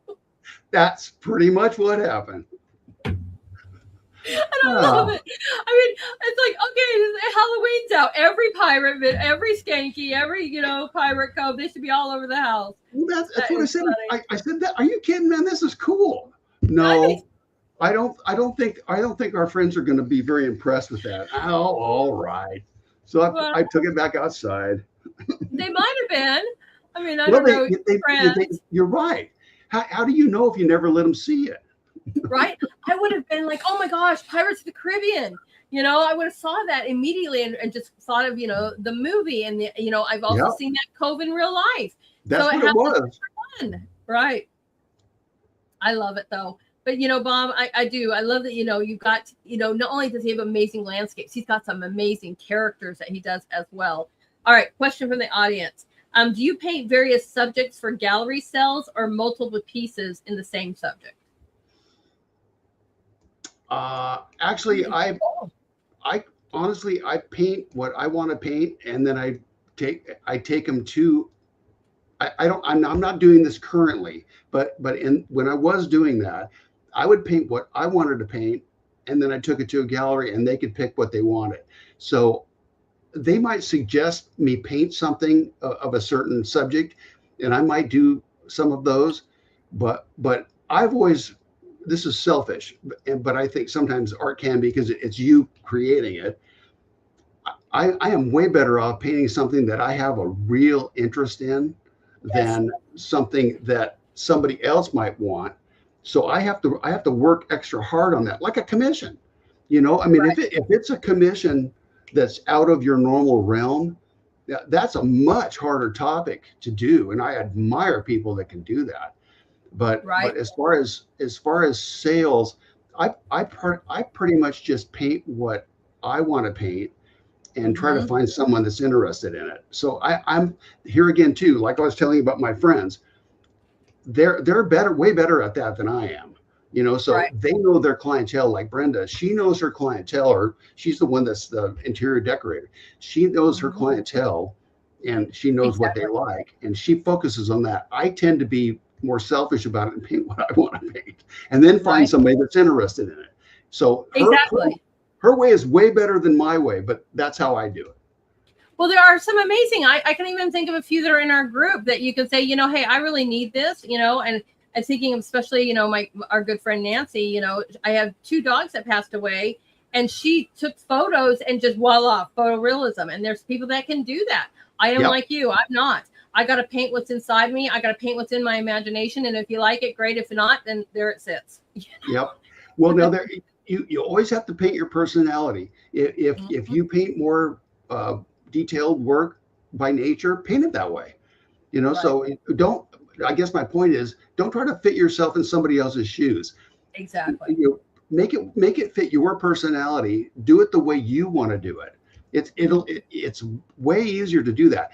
Everybody starts off imitating someone else, and then eventually they get to where, if you paint enough, eventually you're going to develop your own style, or it's going to kind of find you in a way, because you And I you paint love enough, those you things. paint enough, your style will show up. That's right. It's like your thumbprint. It's going to show up. You're the only one that can paint like that, so it'll show up. Exactly. And I love watching people that they start doing something, they might paint something from a photo or whatever, but next thing you know, they're starting to come up with stuff that's their own imaginations. Yep. And you're like, wow, you can still see their technique and what I call your signatures. But Yep. all of a sudden you have created and, like you said, developed your own and complete, pathway. And it's Yes. phenomenal. Absolutely phenomenal. I Exactly. love Exactly right. You paint 200 or 300 paintings. You'll find it. It'll find it. you. Actually, it'll find Right. you. Well, what really helped me too is when I went to so many different classes, and you're like, okay, I tried the watercolor, and I'm okay. Or I tried this, and then once you got into different mediums, then you're like, okay. But one of the things that really I tell everybody, so many new artists to do this: do an abstract, do an abstract, do an abstract. Just play with the colors, get it molded, get your texture, get whatever, because all of a sudden it just gives you this freedom that sometimes I got to make it perfect, which is great. Don't get me wrong. But to come up with your own thing, sometimes you need to break that. You need to just, like, okay, or do an abstract background and then do something that's photorealism in the middle, like the pomegranates, for instance. Yes. And but everybody has their own path. you know. They do. And and there's exactly. And that's why I was mentioning the several different ladies. Every single one of them has their own path and their own way of doing it. There's another one that paints nothing but she paints nothing but Western motif. And her background is cattle ranching, sheep ranching, that kind of thing. And that's her love and her passion. And man, she does really well with that. That's right. I just had a girl the same way. Her name was Deborah. She was on the show, and everything was about ranch life. Yeah. And go ahead. Well, I'm agreeing. There is a whole. I had an art friend, an art director. He said, "Well, Western art's dying." Well, I got news. No, it's not. I mean, there's a whole genre, the whole group of people that just absolutely love that. It's along the lines of the Barnes. It has that old-fashioned out in the country appeal to it. That's right. And you know what really helped that too is our America 250th celebration, because I saw a huge kick up on that kind of style art, because people wanted to think of America and celebrate America. So they want the red barns, they want the cowboys, they want things like that. And so I saw a huge shift going on with people that were wanting that at that moment, and they still might be this year. So if you got your Western stuff, guys, this might be the year to sell those pieces. I agree with that. Amazing. So everyone's saying how much they love this. They're like, woohoo, we love this piece. So you might as well tell about this heavenly piece here we're looking at. Yeah, this is a landscape. This, you can kind of feel the John Constable influence here. Constable came along in the late 1700s, early 1800s in England, when the traditional landscape, first of all, landscape wasn't that common. Typically, it was used as a background for portraiture or something of that nature. Eventually, it kind of broke away. Claude Lorraine kind of started pulling that away a little bit. Then Constable came along and he said, well, all the landscape that's being painted right now, everything's brown as a fiddle. Everything looks like everything's in tones of browns. He said, I see green. And so he went out there and made those fresh, clean, beautiful pastoral paintings. And that's kind of what the inspiration of this one was. This one's called Afternoon on Campbell Creek. Well, this one, I don't know where I think this one's in Mexico, but this one was just one of those that I just wanted that real crisp, vibrant, like it just rained and the grass is still wet and the water's running through the creek. I just wanted that shiny, fresh feel to it. Yes. And I've tried the subject one other time, and this one of the several of them that I made, this one was the one that I was the most happy with. Amazing. Absolutely amazing. Is there any pieces that you're just like, there's no way I'm going to give that up? It's just too special or means something to me? Yes, I have several of them. I have one that was in my mom's house that I painted when I was 20. Oh yeah. And it's a 3648. I still have that one. I have that one in the front room. So I've got probably, I don't know, maybe 20, but I've probably painted 1,000 paintings. So I think I have about 20, something like that.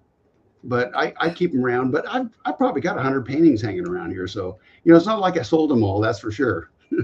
and I get mad at them and paint them white and throw them in the trash too. So don't think I won't. You're like, yeah, if it's not popular, it doesn't sell. You guys, he is a master. How many times is there a piece that, I'd like to know that you've done over, I don't know, 2 times, 3 times, is there any that have been done multiple times over? Repainted the same subject or repainted the same canvas? It's repainted the same canvas. Oh, I've repainted the same canvas probably 5 or 6 times. Wow. Yeah. And if I can't bring it in for a landing, I'm quite serious. If I can't bring it in for a landing, I'll get out the house paint it white and throw it in the trash. Really? Yeah. Oh, I'll do that. Any canvases you want to send my way after that? Let me know. These I'll tell you what, are expensive. After the show, I'll post one that I painted white and threw in the trash. I'll send one. I'll put one on True Social. I'll show you what it is. It's the simplest painting. It's just a boat at a dock with a rock in the background. And I could Wow. not get that thing. I could not beat it into submission no matter what I tried. And so I decided, all right, that's it. And I pulled the plug. Threw it in the trash. That is crazy. Crazy. You guys, amazing. So over 1,000 artworks he has created in his as his time, right? Path. And then also he has done one painting and redone it, gessoed over 5 different times. I mean, that is called repurposing a canvas. I'll tell you what. Now, if you've done a piece over 5 times, how thick does that get by the time painting number 5 is there? Well, it kind of depends. I don't think it really gets maybe more than a quarter inch thick or something like that. Okay. But eventually what happens is, at least with me, I will become more emphatic. And so my brush strokes will get more substantial. And eventually you can't correct it anymore because it starts to look chalky. And you can't, it's completely lost the texture. You can't do anything with it. So, and I've pushed them that far before. That's rare. I mean, it doesn't happen a lot. I might have one, maybe like 1 or 2 every 2 or 3 years, but it does happen. It's rare, but usually I can repurpose the canvas. I don't think there's anything underneath this one. This one was just painted. This one was, I think I painted this thing in like, I don't know, 5 hours, something like that. Wow. Wow. 6 hours, something like that. Right. Look at that water, everyone. That reflections is so beautiful. It is so, everything about this piece is just beautiful. But I, call me impartial. I love every single one of your works. I don't think there's a piece that you've created that I'm like, even the pirates hanging dead from the cove. I love it. I love it. Oh, well, thank you. You're too kind. Oh my gosh. Take me here. See, I don't know. I have something about sailboats. I'm working on a little, I think I'm doing a little collection now. I'm starting. After that one, I'm like, I need to do a little set. And I think that you've inspired that a lot because I look at your sailboats going, oh, take me away. Would you, you know what? I've got quite a few photos. Would it be of any interest for me to post it on True Social? Just post the photos so that whoever wanted to use them for subject could use them? Sure. Absolutely. Okay. I have no problem with that. I mean, okay. I guess, I've heard that maybe we should do an art tip. You can do it anytime. I mean, I do the themes because you guys wanted them back. You know that, Bob. And I love that. But nobody has to go with the theme. You just post whatever you want to. Old, new, post some inspiration images. I mean, we're all here to help each other. And I might even do the Art Tip Tuesday thing again because there's so many people that love that kind of stuff. They need that help, or inspiration. So anything you want to do, Bob, we don't mind. That might be fun because that way you can see. I don't know how many sailboats I've done, but you can see I have I don't know how many photos I have, but I've shot quite a few, and I'll post a batch of them up there, and then you can go ahead and just use them if you want to pull them down and crop them or do whatever you want to do with them. But I've got quite a few of them. I'd be happy to share them. Right. Awesome. I love it. We're always looking for great ones, I got a funny story about this one. Funny? I got a funny story. Yeah, about this one. Okay. I was in a art show in Fresno, and it was a pretty good sized art show. I think there were probably, I don't know, 50, 75 artists in it, something like that. And each one of us had like 2 or 3 in it. And there was a guy named Paul, and he was a professional. I shouldn't say it that way. He was an artist, a very good artist, good portrait painter. And he was also an antique dealer. And he saw a couple of my paintings, and he knew someone that knew me, and he said he wanted to be introduced to me, but he was familiar with my political views. And he says, I want to buy some of his paintings, but I kind of hope I don't like him when I meet him, so I don't have to buy any. He did. We hit it off just perfect. And he ended up coming to my house, and he says, can I just plow through your inventory? And I said, yeah. So I just turned him loose in the stock room, just turned him loose. And he pulled this one out, and I don't know how many other ones. Anyway, he hauled off 4 or 5 of them. Wow. All at one batch. And he is a antique dealer up in Fresno. Nice man. But this was one of the first ones he pulled out of the pile. Man. Amazing. And who wouldn't? Who wouldn't? This would be one that I would be immediately attracted to as well too, because I This is just the love to opposite do of the. the It's like the opposite of the pirate movie, pirate Mhm. paintings. This Right. is a comfortable painting to have in your house. Not a bulgy-eyed pirate with smoke Right. coming out of his ears. I don't know. I see your points, but I love those ships too. I mean, they're old school ships, with the Yep, massive amounts of sails and stuff. And there's a beauty to those ships as well too. But there this is. is, I mean, it's the calming evening. Oh, Hopefully I'm back. Everybody got me? Okay. So because it's that beautiful sunset, the calming colors, right? From the yes. purples to the peaches to that beautiful light as we're just going, coming in for the evening. Oh my heavens, it's beautiful. Yep. Matter of fact, I have that photo someplace. I'll pull that up and I'll Okay. include that because it's one of the ones that I've painted a couple of times, and it's a beautiful, just a beautiful scene. I still remember Right. the sound of it. All you could hear was the sails, and it was just a beautiful scene. I happened to be there just when it showed up, so it was fun. Now, do you go sailing? Nope, No. I've never been on a sail ship in my life, not one time. Really? You Nope. need to do that. I know I have. I know I would love that, but no, I Yeah. never have. I've watched them, I've seen them, I've painted them, but I've never been on one. I think it's something I want to do again. I've only been once, and it was just awesome down the Keys area, and it was just really, really beautiful. A great Oh, I bet experience. that was something. Mm-hmm. I bet that It was was. So once you've been on it, you're like, I got to do this again. But again, right? It's just the wind, carrying it. It's just the sound and the only thing I didn't like is I have a little thing about being out far in the ocean. Because Yep. I'm like, if something happens, I'm not too comfortable about being out here in the ocean. Yeah, I can understand that. Other than that, I loved it. Right? I love it. Oh my gosh. Well, there's a freedom to it.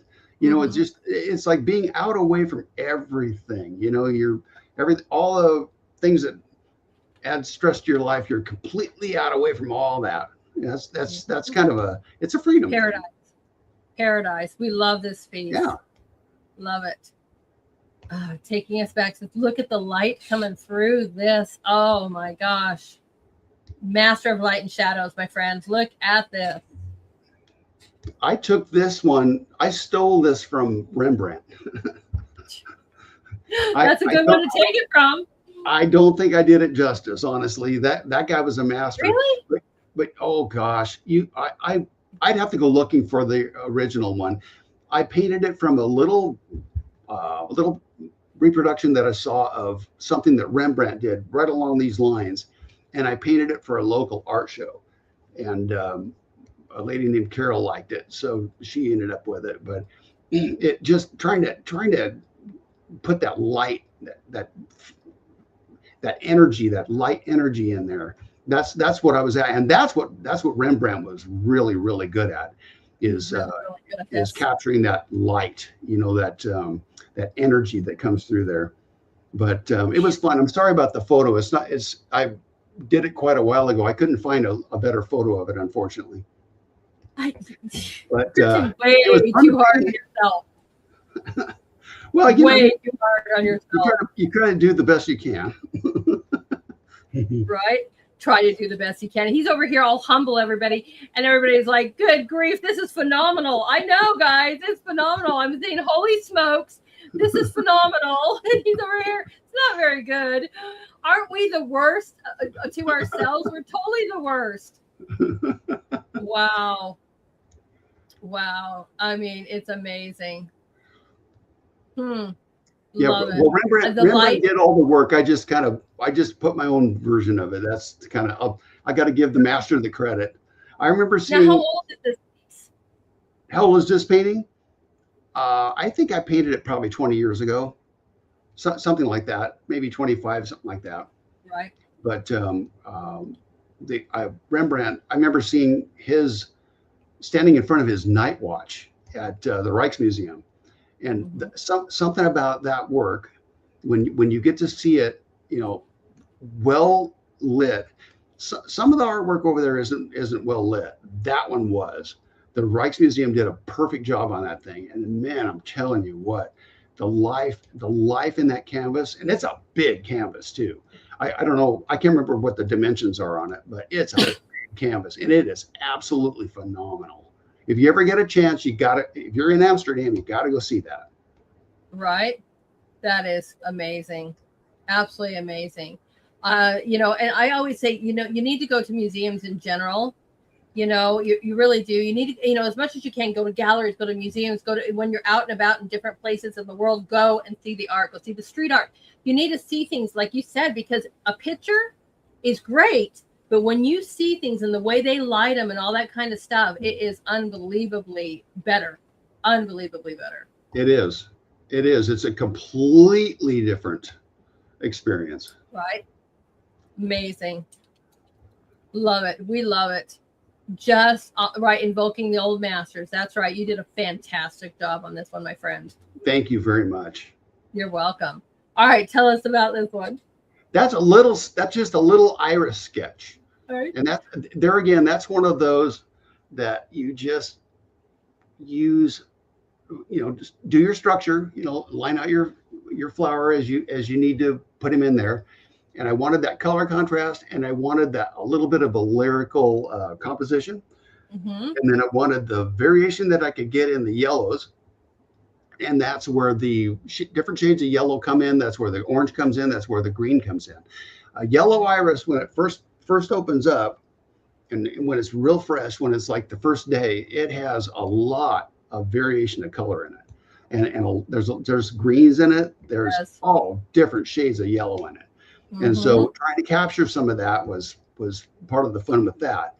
And then adding the texture and putting down those brush strokes as fat and as clean the first time as you can get them. And that's what I was doing with that. I love it. So is this when you say sketch, is this something that you just practice on to go and work on a bigger piece? No, not really. It's just like a little study. Instead of, having the iris foliage and such, I basically just focused on the flower. And I just happened to have a situation where I had kind of a purplish iris patch growing fairly close to a yellow one. And so I just zoomed in on it. And this is a little bitty guy. It's only like 6 by 8, something like that. Wow. That's pretty small. So it's a small, on the small side for my scale. Typically, if I paint that small, I want to paint in big, as clean of simple of brush strokes as I can. Yeah, I agree. It brings up so much light. And again, here's your contrast, everybody. Purple and yellow are contrast colors, and look at how they make each other pop right off the page. Beautifully done, right? Oh, I know. That's what you guys are saying. Love these colors. I know. There's your contrast. So if you guys don't know about them, know that those two will literally complement each other and contrast each other enough to make each other pop. And it's beautifully done. You paint enough, you'll know that by heart. You won't even have to think of it. It'll just, you'll know what colors to put next to each other.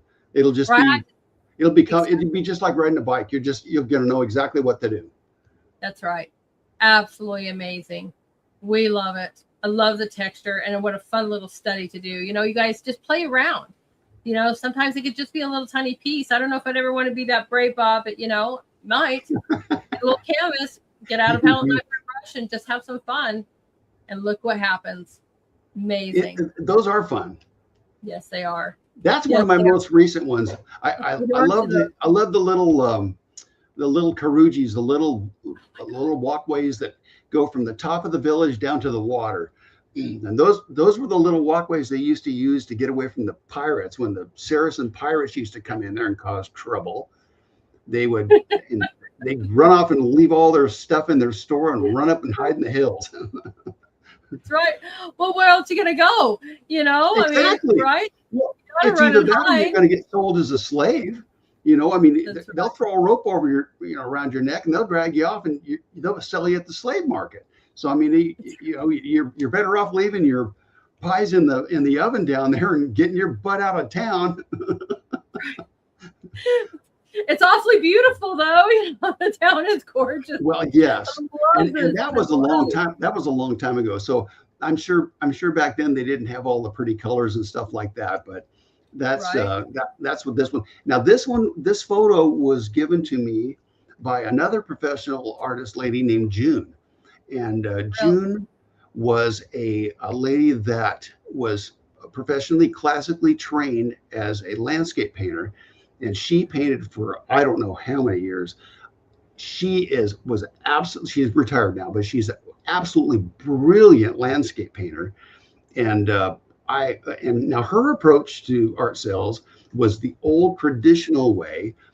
She didn't deal directly with galleries. She had her work represented by a broker, and then the broker put her work together in a portfolio and marketed her to various galleries, both international and national. So all she did. She worked on the paintings, and the brokers and the galleries did the sales. So, but the downside to that is you're going to a lot of fingers end up in the pie, so you're going to get a small percentage of what that painting is going to retail for. When I was in a gallery in Morro Bay, that's where I first saw her original artwork, and I can't remember what it was selling for, but it was several thousand for a 2024. And I don't know how much of that ended up in her pocket, but you've got brokers and gallery cuts. Right. Because when I was in that gallery, it was about a 50-50 cut. So I mean, if you stuck a painting in that gallery, you better price it the way you want it, because they're going to take half of whatever it retails for. So you've got some people out there that are just are direct sales. They get the whole thing, and then other people are on the other end of the spectrum, where they pay people to get their work sold.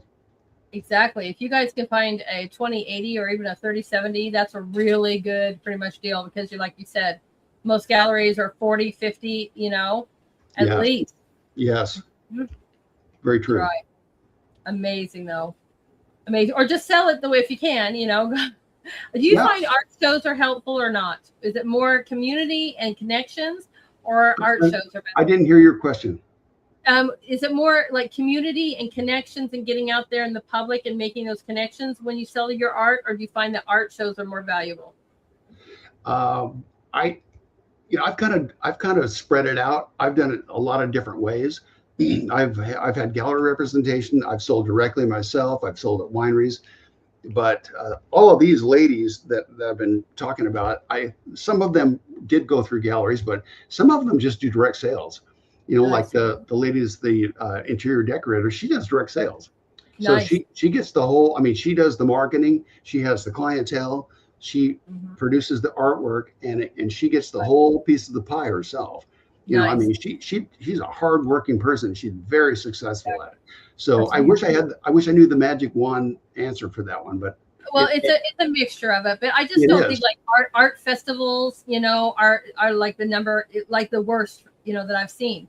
Because so many people go there, they buy food or whatever, and very seldom do people that I know of ever sell their artwork at an art fair or an art festival. That is a very difficult environment to and it's sell. Expensive. It's expensive to do. It is. It's high cost, and the only time I've ever had any success with that was when the gallery that I was in had a booth there. They had the professional salespeople there. That did make a difference, but you're right. That is a very difficult way to go about it, because most of those people are not there to buy art. If they come into a gallery, you have a better shot at it. But if they're just wandering around at the fair and eating pretzels and stuff, they're really not. They're looking around, but they're really not. They're not there to buy art typically. And that's a funny thing, because they have art festivals all the time, and you would think, that's where people are going to go to buy art, and no. They're there to walk around, eat some food, enjoy the day, look at some pretty, but very, very seldom do they ever buy art. And yet you've spent thousands on a tent, thousands on the space, thousands, whatever. I agree with you on that one. But nice. Get out and make some friends, guys. And these are all your new ones. These are the last of our wonder. We got another 4 or 5 to go here, but these, just a note, are all of Bob's brand new ones. Okay, now this particular one is not. This is an older one. No, you were right that the last 4 were newer ones, but this one is an older one, and it's sold to another artist. And the lady That's so that bought crazy. the lady that bought this paints the most exquisite Greek icons that you ever saw. Diane, she's deceased now, but she bought this Right. painting, but she was fabulous at painting Greek icons. And I mean, not the kind like I do with the fresco style. These were the old, really tight lined with a lot of gold leaf and stuff. Oh man, she was phenomenal at that. She would go to seminars all over the country that taught how to do it the old traditional Greek way. And she was a phenomenal Greek icon painter. Amazing.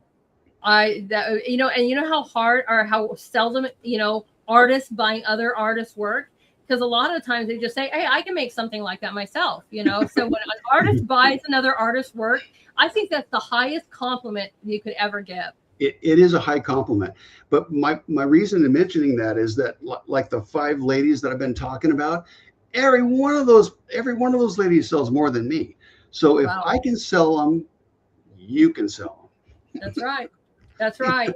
And again, you guys, you ever want some more secrets or more whatever, this is another thing I love about the comment sections in the groups. The perfect place for comments. Hey, give me some advice on this. Give me some advice on that. Great way to have these discussions. In fact, one of the biggest people that we follow each other over there on X, she just made that same thing. She goes, stop and make sure that you guys are spending time in the comments and get to know each other and have discussions. And I'm like, I'm preaching that forever.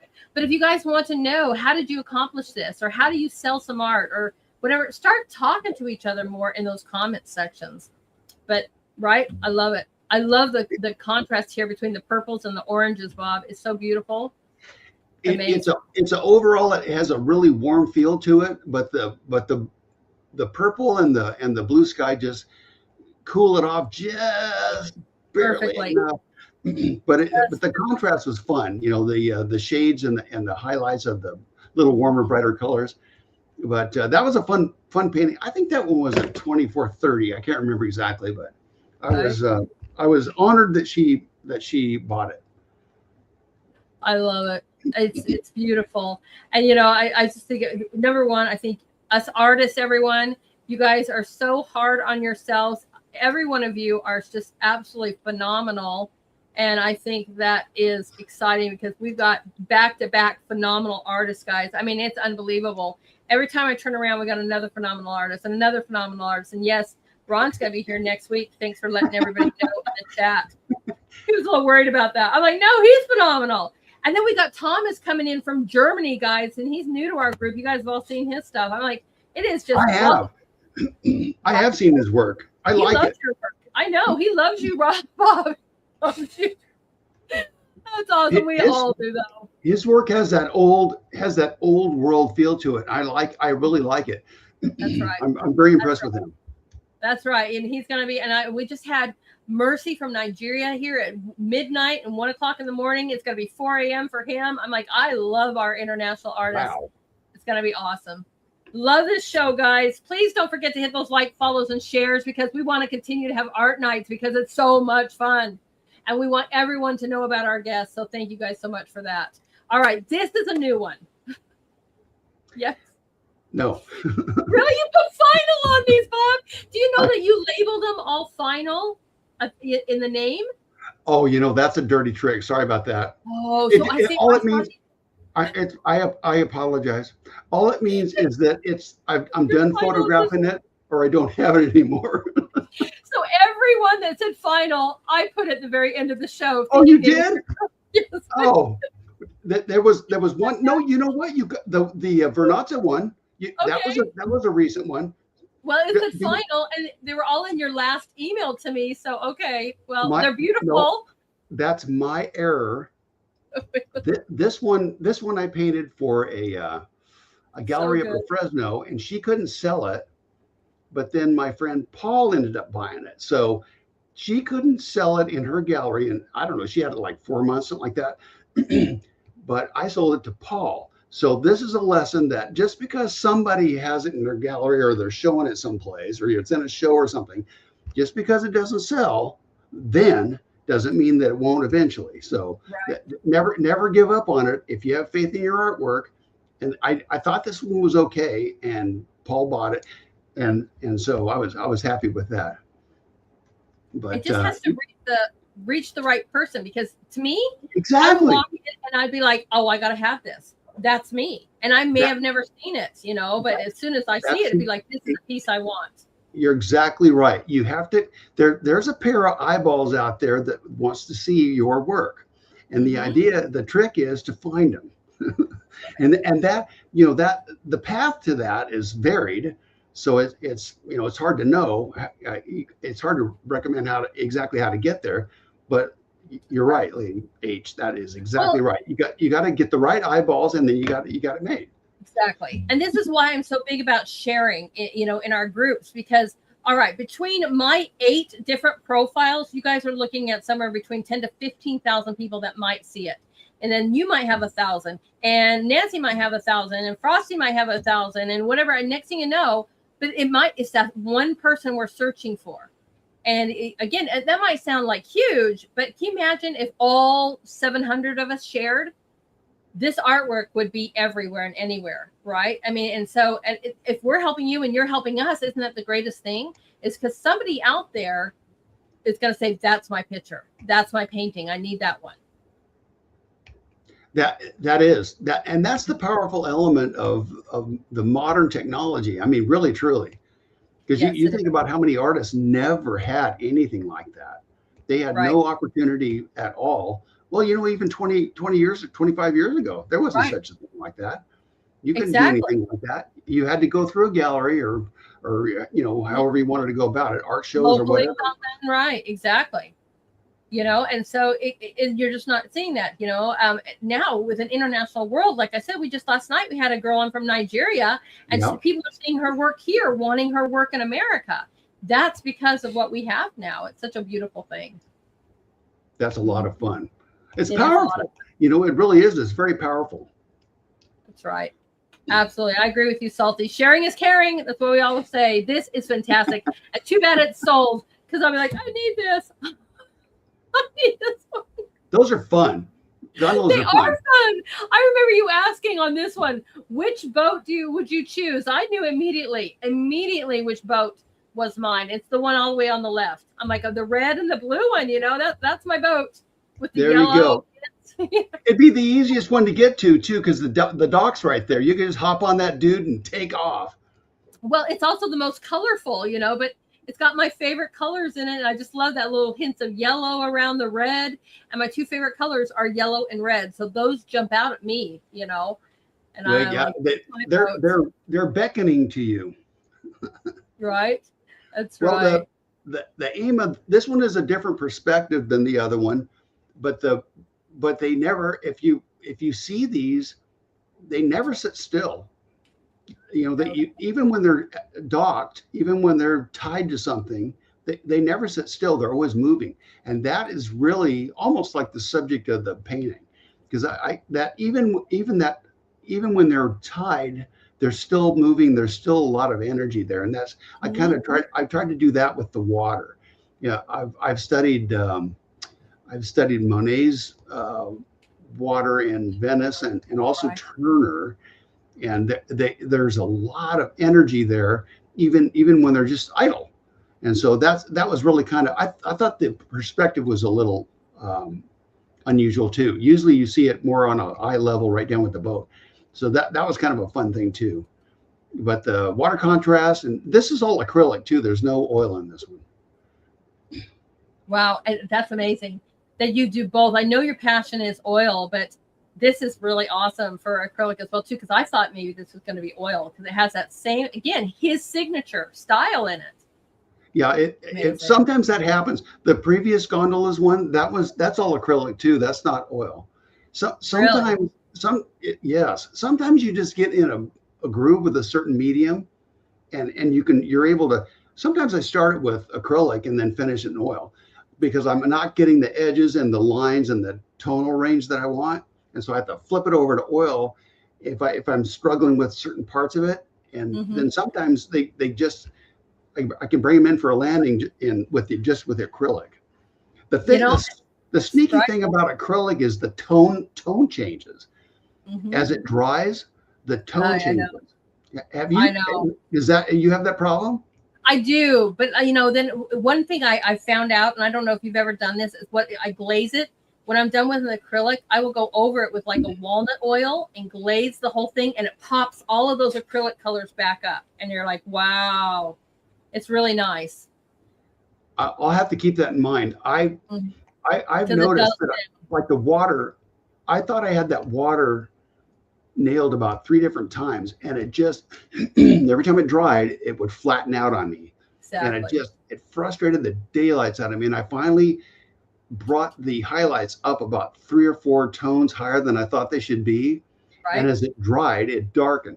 Well, And I can't it's really touch them, crazy. but like the lighter highlights in the top part of the water, Mm-hmm. the lightest highlights that are there, I put that down about 3 or 4 tones higher than I thought it should be.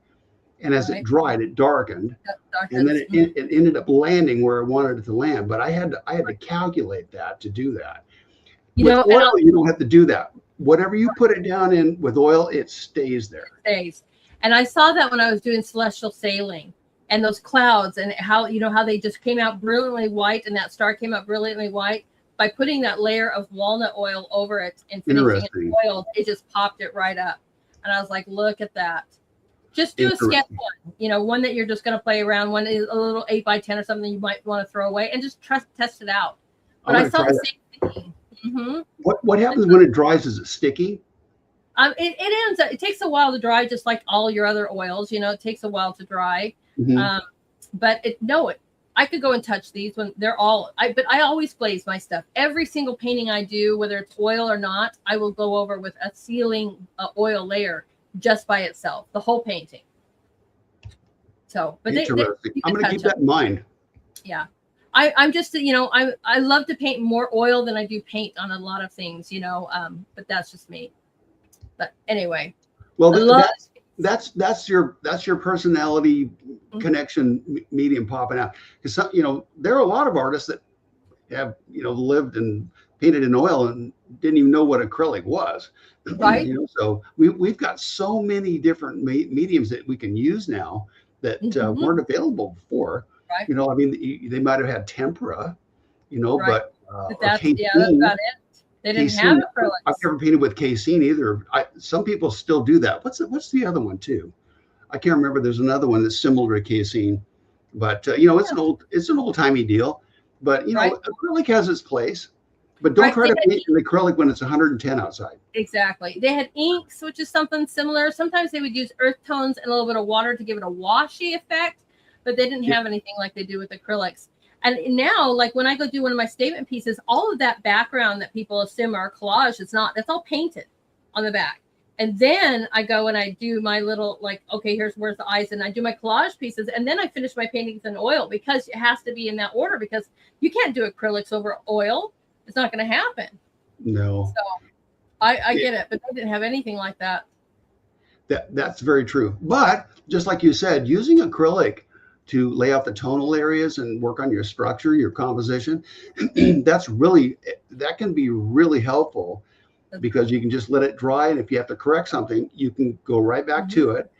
And you can also correct it with oil later too. So, I mean, there's a real flexibility there. Sometimes when you're working on an oil painting, you almost have to let it dry or you're gonna rough it up to the point where it's not going to land the way you want it to. So it does have its advantages. Exactly. It does. And I don't know if these are new or not, guys. I think I messed up. So he'll let us know. No, you didn't. That's my fault. It's my fault for not being more specific. This is a new one. This is a new one, yay! That's amazing. Yes, it is a new one. I just finished this one not too long ago. In the back bay there in Morro Bay, I don't know why they're there, but there's like kayaks just laying around back there. They're not really this clean. They're usually covered up with bird. Oh, they're old. They're just abandoned. They've been laying there forever. Every once in a while they'll get a rain and wash them off. And anyway, that's kind of what this one was. The kayaks were laying there. They were like little color accents laying there. And then the boats were just, doing what boats do. And the clouds were happy there. It was just one of those really pretty scenes. Wow. I've heard of an airplane graveyard, but never a kayak graveyard. It's So the now I know that craziest it thing. exists. And what's funny, the little area, not exactly where these are, but further north, there was a an oyster cleaning place for like decades, and the whole shore is oyster shell. It's all white, cracked up Oh, is oyster that shell, and it's brilliant white with the water coming up against it. It's a beautiful little location. It's always quiet. There's hardly ever any people back there. You this is California, so it's kind of hard to believe it, but it's true. Beautiful oh, back I in there. believe it. Oh, I absolutely believe it, and it makes her a really unique, kind of look to it. It's such an amazing texture. It's almost like making something out of coral, with that Yes, amazing textures as well too. yes, Hmm. yes, very much so. Yeah, it's hard to believe that there's still little California beach towns that still, not a whole lot different than they were in the 50s and 60s. They're still kind of like that. So it's a lot of fun. Right. And I'm just kind of looking that up as you were talking about that. And in the Costa Mesa, they have oyster shell string buildings. They're doing this as a major, like reimagining coastal buildings up and down in California. This is like a major thing going on now with that area. Well, Interesting. I like it. I like it. I like it It too. needs to be preserved. It really does. Right. Fantastic.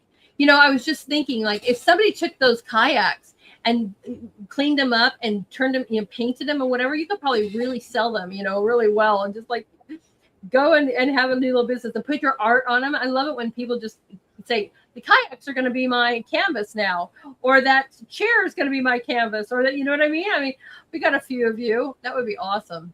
Well, it's interesting you say that. They in this town they do that with the like the old power boxes and stuff that are along the sidewalk.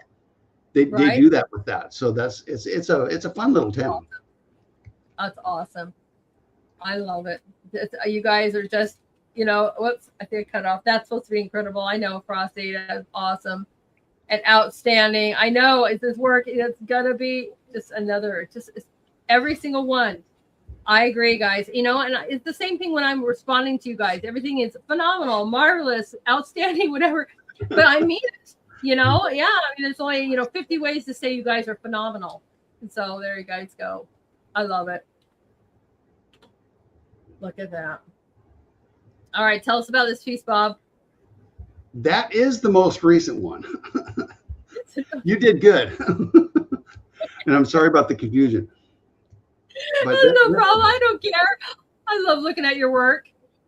this is just one of those morning, I don't know, it was probably about like 11 o'clock, something like that. And there was hardly anybody there. This is up like toward the front part of the same bay, same area, but the lighting was just phenomenal. And it was a simple composition, but I was having trouble with the foreground water because there were so few elements to the composition that I needed to have the brush strokes be the perspective. And so you can use brush strokes as perspective, in the sense of their size. And so the furthest away is the softest, and the most general. And as they come forward, let those brush strokes get fat and strengthen up, and it puts some depth into it. And the brush strokes at the bottom of it, especially on the lower right, they kind of counteract the activity that's in the clouds. And so it kind of balances things out. It's a very almost like a real thin color profile, and so Right? you have to use extra energy in the brush strokes to offset that, and that's what I was trying to do anyway. Right. That is just awesome. Just awesome. I just love it. I know you guys are doing that. I know. And I love grabbing this, right? It is that water. It looks so calm. Isn't it beautiful? Amazing. The lighting in that painting is phenomenal too. I know he is really, really great with the lighting and the shadowing, isn't he? Sorry, guys. I bounce around, make sure I'm grabbing everybody's comments here, and I leave your piece up. Sorry, guys. There you go. I know the dock wall and that beautiful sky. I know, and look at just all that reflections inside that waters with the greens, the tans, the whites, different variants of the blues, little rocks in the background. Everything about this, so beautiful, so beautiful. You have a real love for water and boats for sure. I love the atmosphere. I love the energy, and it's just it's a fun experience, and to be able to translate it and put it into something that you can, just be able to put on your wall and have a look at it. That's it's a pleasure to be able to do that. Right. Do you think it's because you live, around this that it influences you so much, or do you think that's something that you've always had? I think I've just always been attracted to this. Like how some people are mountain people and some people are beach people.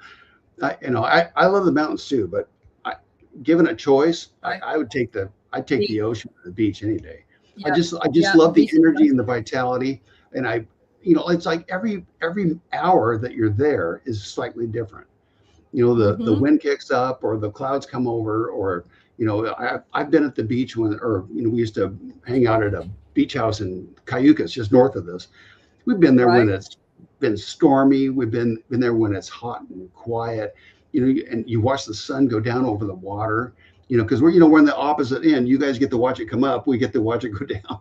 That's You know, in right. in some cases. But it was just, oh my goodness, there's so much energy and so much life there that it's if I could, I would live there. Mm-hmm. It's not Mm-hmm. feasible for me to do that, but if Right. I could, I Well, would. tell me about it. I mean, my husband grew up a lot of his life as a kid in Brookings, Oregon, and so he's more of the mountain forest guy, and I'm more of the beach guy, beach girl. But Yep. that area is right on the beach with literally a forest and mountains behind you, and Brookings Wow. area. He was like, I'm like, that would be the perfect place. But then you can't even get a houseboat 200 square feet without it being $599,000. You're Oh, like, what? it What? is. It You're is. like, oh Yeah, yeah, I'm not a millionaire, so that's not going to happen. well, it's Like, like this little beach house. We rent a beach house for a week, right, and this thing they finally sold it. But I think it's like a 1,200-foot house, a hmm, two-two, with the whole back end of it's glass, and all you see is ocean. There's a deck out there. All you can see is ocean. 30 steps to the beach, you're on you're on the sand. wow, But it sold like for 1.7. hmm, I mean, it's like monopoly money. It is so far out of reach of normal human beings. It's just unbelievable. right. But It is that's why we crazy. paid it for people like us, so we can enjoy it. We don't have to Hmm. worry about Exactly. I'm like, I guess I am where I am. I have a beautiful, whatever, but because right, it's just crazy if you guys, especially if you want to live on the coast. The closer you get to the water, the more expensive it is. But without uh, question. I would love to live in Cambria too, just because I love the food and the Oh, wine it's there so beautiful. much. I know Matter of fact, that's a perfect blend of what you just said. That's pine trees. That's as far right. south It as is. pine trees on the beach as you can get in California. Well, I know it's awesome. It's awesome. All right, tell us about this wonderful, wonderful picture. A lady from Florida who is an artist bought this one, and I guess you can't tell what her political orientation is, huh? Right? That's awesome. Yeah, the old boat parades. I mean, that was just so much energy. I just love that. It was a shot off the top of a bridge, and I thought, you know what, that's perfect. I got to do that. So that's how that Right? happened. That's a 16 by 20. Oh, But nice. yep, Helen Right. bought that one. She liked that one, so that was fun. Right. I mean, you do have some political art. Some of it just cracks me up. I just laughed when you made the pinata too. I was like, he really did. He made I, a. I still have him. Matter of fact, I had my granddaughter out there hitting him with a pool cue the other day. Oh my gosh, it's awesome. You haven't broke it yet. I mean, what's it made out No, of rock? no, she's a very polite little young girl, and she didn't crack him up or anything. Oh, that's funny. Oh man. That is. Love it. Right, you guys, and it's fun. And there was like, it looks like it's a not only a parade, but like an event. Yeah, it was Amazing. one of the boat parades down there in Florida. I'm not sure exactly where it was, and this was 2020. So Right, yeah, it was a lot of fun. A lot of energy, and the red, white, and blue theme was everywhere, and all the beautiful bright water and bright sunshine. It was a fun right. one to paint. I bet. Look at all that movement and all that energy that's going on in this piece. All the different colors. And I like that it's really toned with that red, white, and blue, minus the flags or whatever. You carried it into the boats, you carried it into the water, you know what I mean? And I just love how you've blended that in. Yeah, no, Fantastic it was a piece. lot of fun. That's all acrylic too. There's no oil in that. Right? And so you must love acrylics because you do a lot of work in acrylic as well. This type of work I do because it's more animation kind of thing. I don't need the refinement, and Gotcha. this is something that's it's easier and quicker to do that style with the acrylic because Right. if you need to correct something, let it dry 5 minutes, correct it. So it's not that hard to do, and you can hit your accents or add your color spots to it. It's really easy to go that way, and you don't have to worry about getting muddy. Just paint right Right. over it. That's right. I agree. I mean, acrylics. I mean, if you mess up on acrylic, you just gesso right over it. You can start all over again. Exactly. Yeah, exactly. Or if you're using heavy body, just you can go Right. right over the top of it. So I mean, Exactly. I use the Liquitex, and it's got enough opacity to it. In most cases, you can just go right over. It doesn't matter what it is. You can correct it right off the bat. That's awesome. Absolutely awesome. Oh, so much fun. We are going to finish with, one of my favorites, and I know it's not a new one, and I used it for the promo, everyone, but this is so where I want to be right now and everything about this piece. This is truly one of my favorites, probably because I'm so just aching to go here. I mean, did you see, Bob? Did you see the Easter celebrations that they do, where they light the whole entire village in candlelight, and then they No, put it across? Oh my gosh, I got to send you that video, or you got to see it. I'm like, I'll I have to have got to go investigate that. here. Oh my heavens, it's beautiful. I will have to investigate that. I took this from a photo in a cookbook, I think.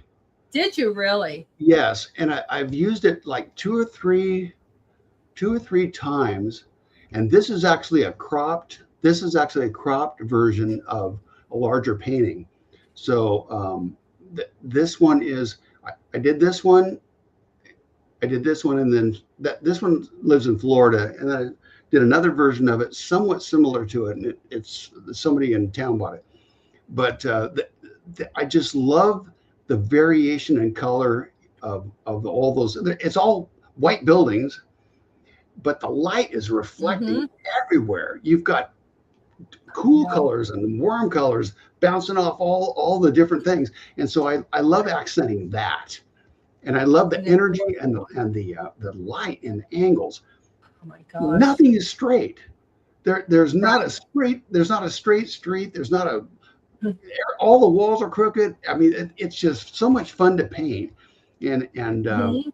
that's kind of what I was working on with this one. Right. Just the variation, and it's a lot of blue, but there's enough range to it where it goes from there's no such thing as a warm blue, but in some ways there is. You can warm it up and you can cool it off. There's Mhm. there's a range to it.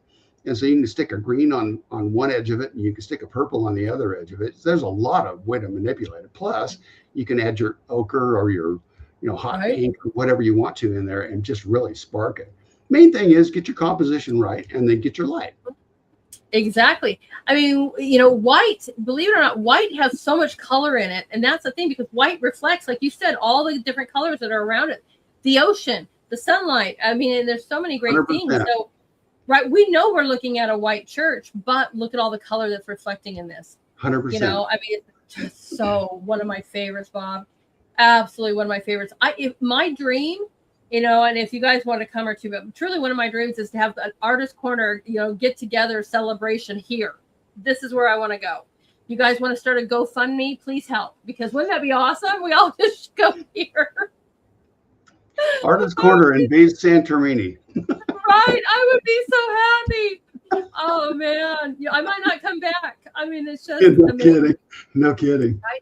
And I'm starting to learn Greek in my PhD program, so I'm like, oh my gosh, give me a year or two, and I'll be pretty fluent. Like, that'd be so awesome. It is really on my bucket list. This was on my list too, because I've never been there. So I've never been anywhere near Greece. So it's a place that I've got a lot of affinity for. I love their churches because it doesn't have the overarching hierarchy that some of the Protestant Catholic structures have. There's a more intimate connection, and I really appreciate that. Oh my gosh, it is my bucket list dream. It really is. And my husband is like, hey, go have fun. He doesn't want to go, but I'm like, all right. I mean, this is awesome. We're gonna come back with this picture. Can I show you Easter and Centauri here real quick? Okay, give me 1 second, because you've not seen this, Bob. You need to see what they do for Easter. I think what a great way to go. Let's see here. Look at this. Look at how they light up that whole island, the whole village. I mean, with candles. Oh my gosh. Isn't that unbelievable? That is amazing. Right.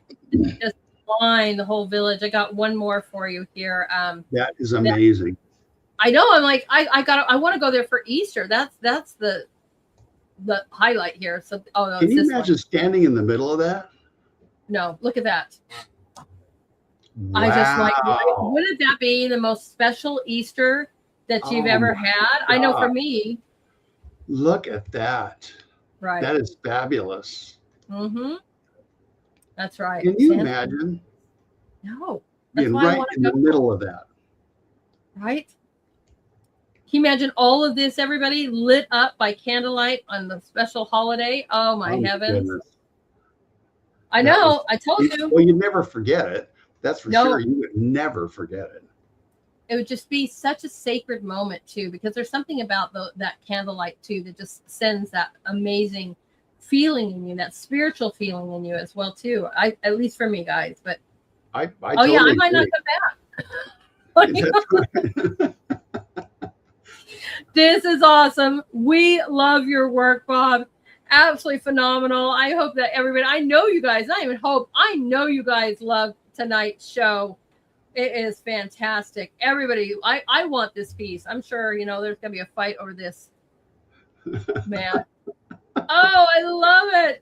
That's so awesome. She's Mama Bear Grizzly over there. Thank you so much for popping in real quick. I don't know if she was there the whole time, but I love it when the Artist Corner family shows up in support, and all you other viewers. Bob, we always leave with inspiration, so I'll leave it to you. Well, I'll tell you what. I thank you, because you're the one. None of this would be going on if it wasn't for you. So you're the one that really deserves the thanks. Oh, thank you.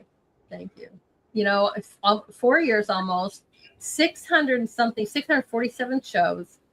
Doing this for a long time with you guys, and you're just reminding me, you guys, I'm booked until the second week of September, so get on the books. I don't care. Oh, we got to get you for Halloween, Bob. I'm going to put you on the line for that. So Halloween, never heard of it. I love it. But yes, because we can't celebrate without your wonderful fall and your. Well, now that means I've got to get going and paint some new ones too. Okay. Awesome. I love him. I'm a man on a mission.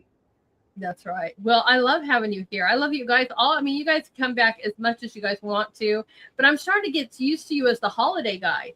Whenever I'm doing a prompt for a holiday, you're always the first person, and I need to start highlighting that day, because I'm like, you've got something for Halloween, you've got something for Easter, you've got something for you've got something for every holiday. I've been around a long time. Right. Over 1,000 paintings, everyone. Over 1,000 paintings. It's true. Amazing. It's true. I think you've given so many wonderful tips. Thank you so much. This is so much fun, and I appreciate it. It's an honor. My pleasure. My pleasure. Have a great night with your family, and I'll see you in the corner, my friend. Thank you so much. You're welcome. Good night. That's so awesome. Don't we love Bob? Oh my gosh, you guys. We love Bob. We love all of you. I do. I love every single one of you guys so much.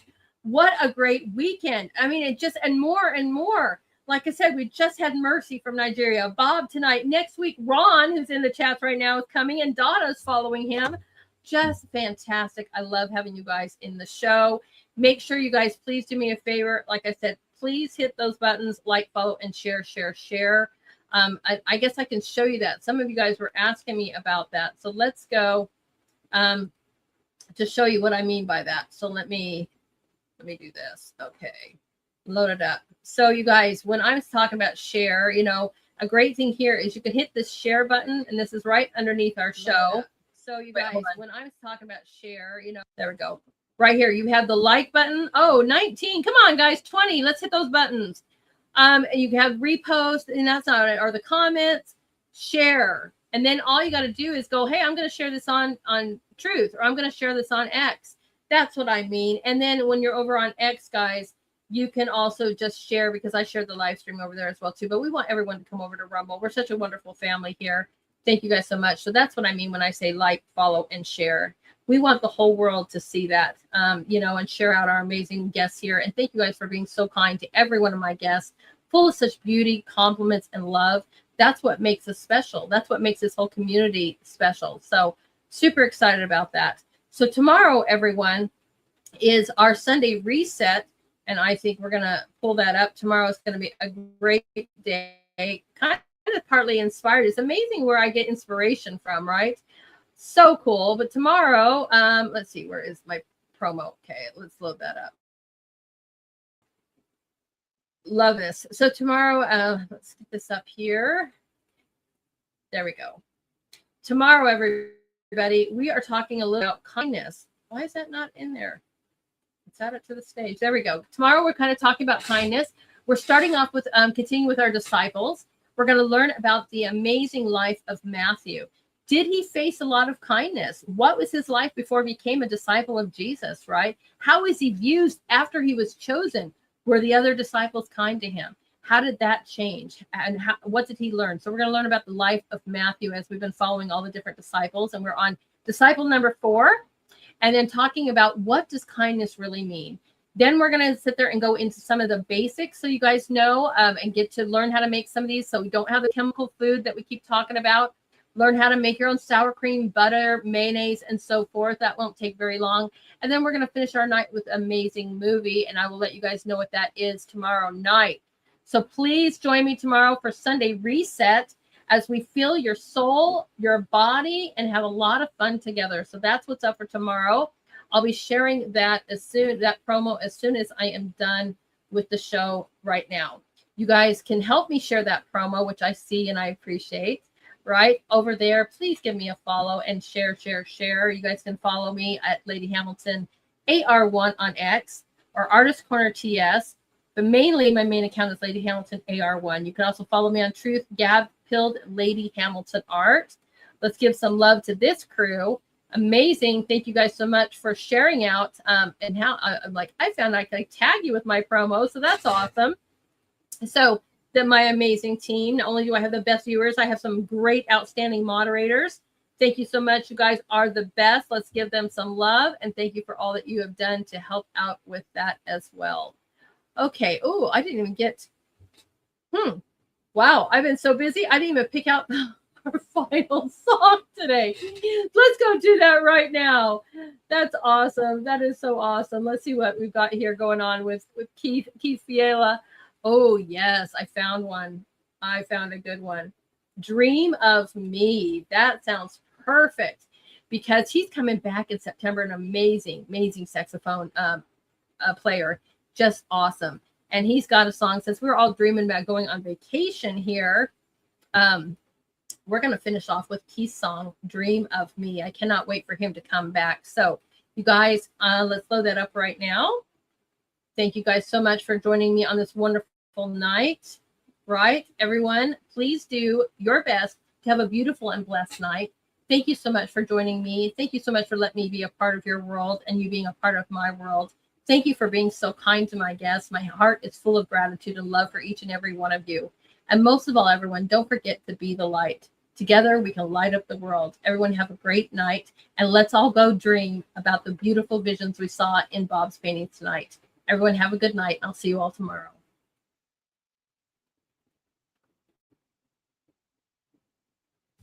Dream of me.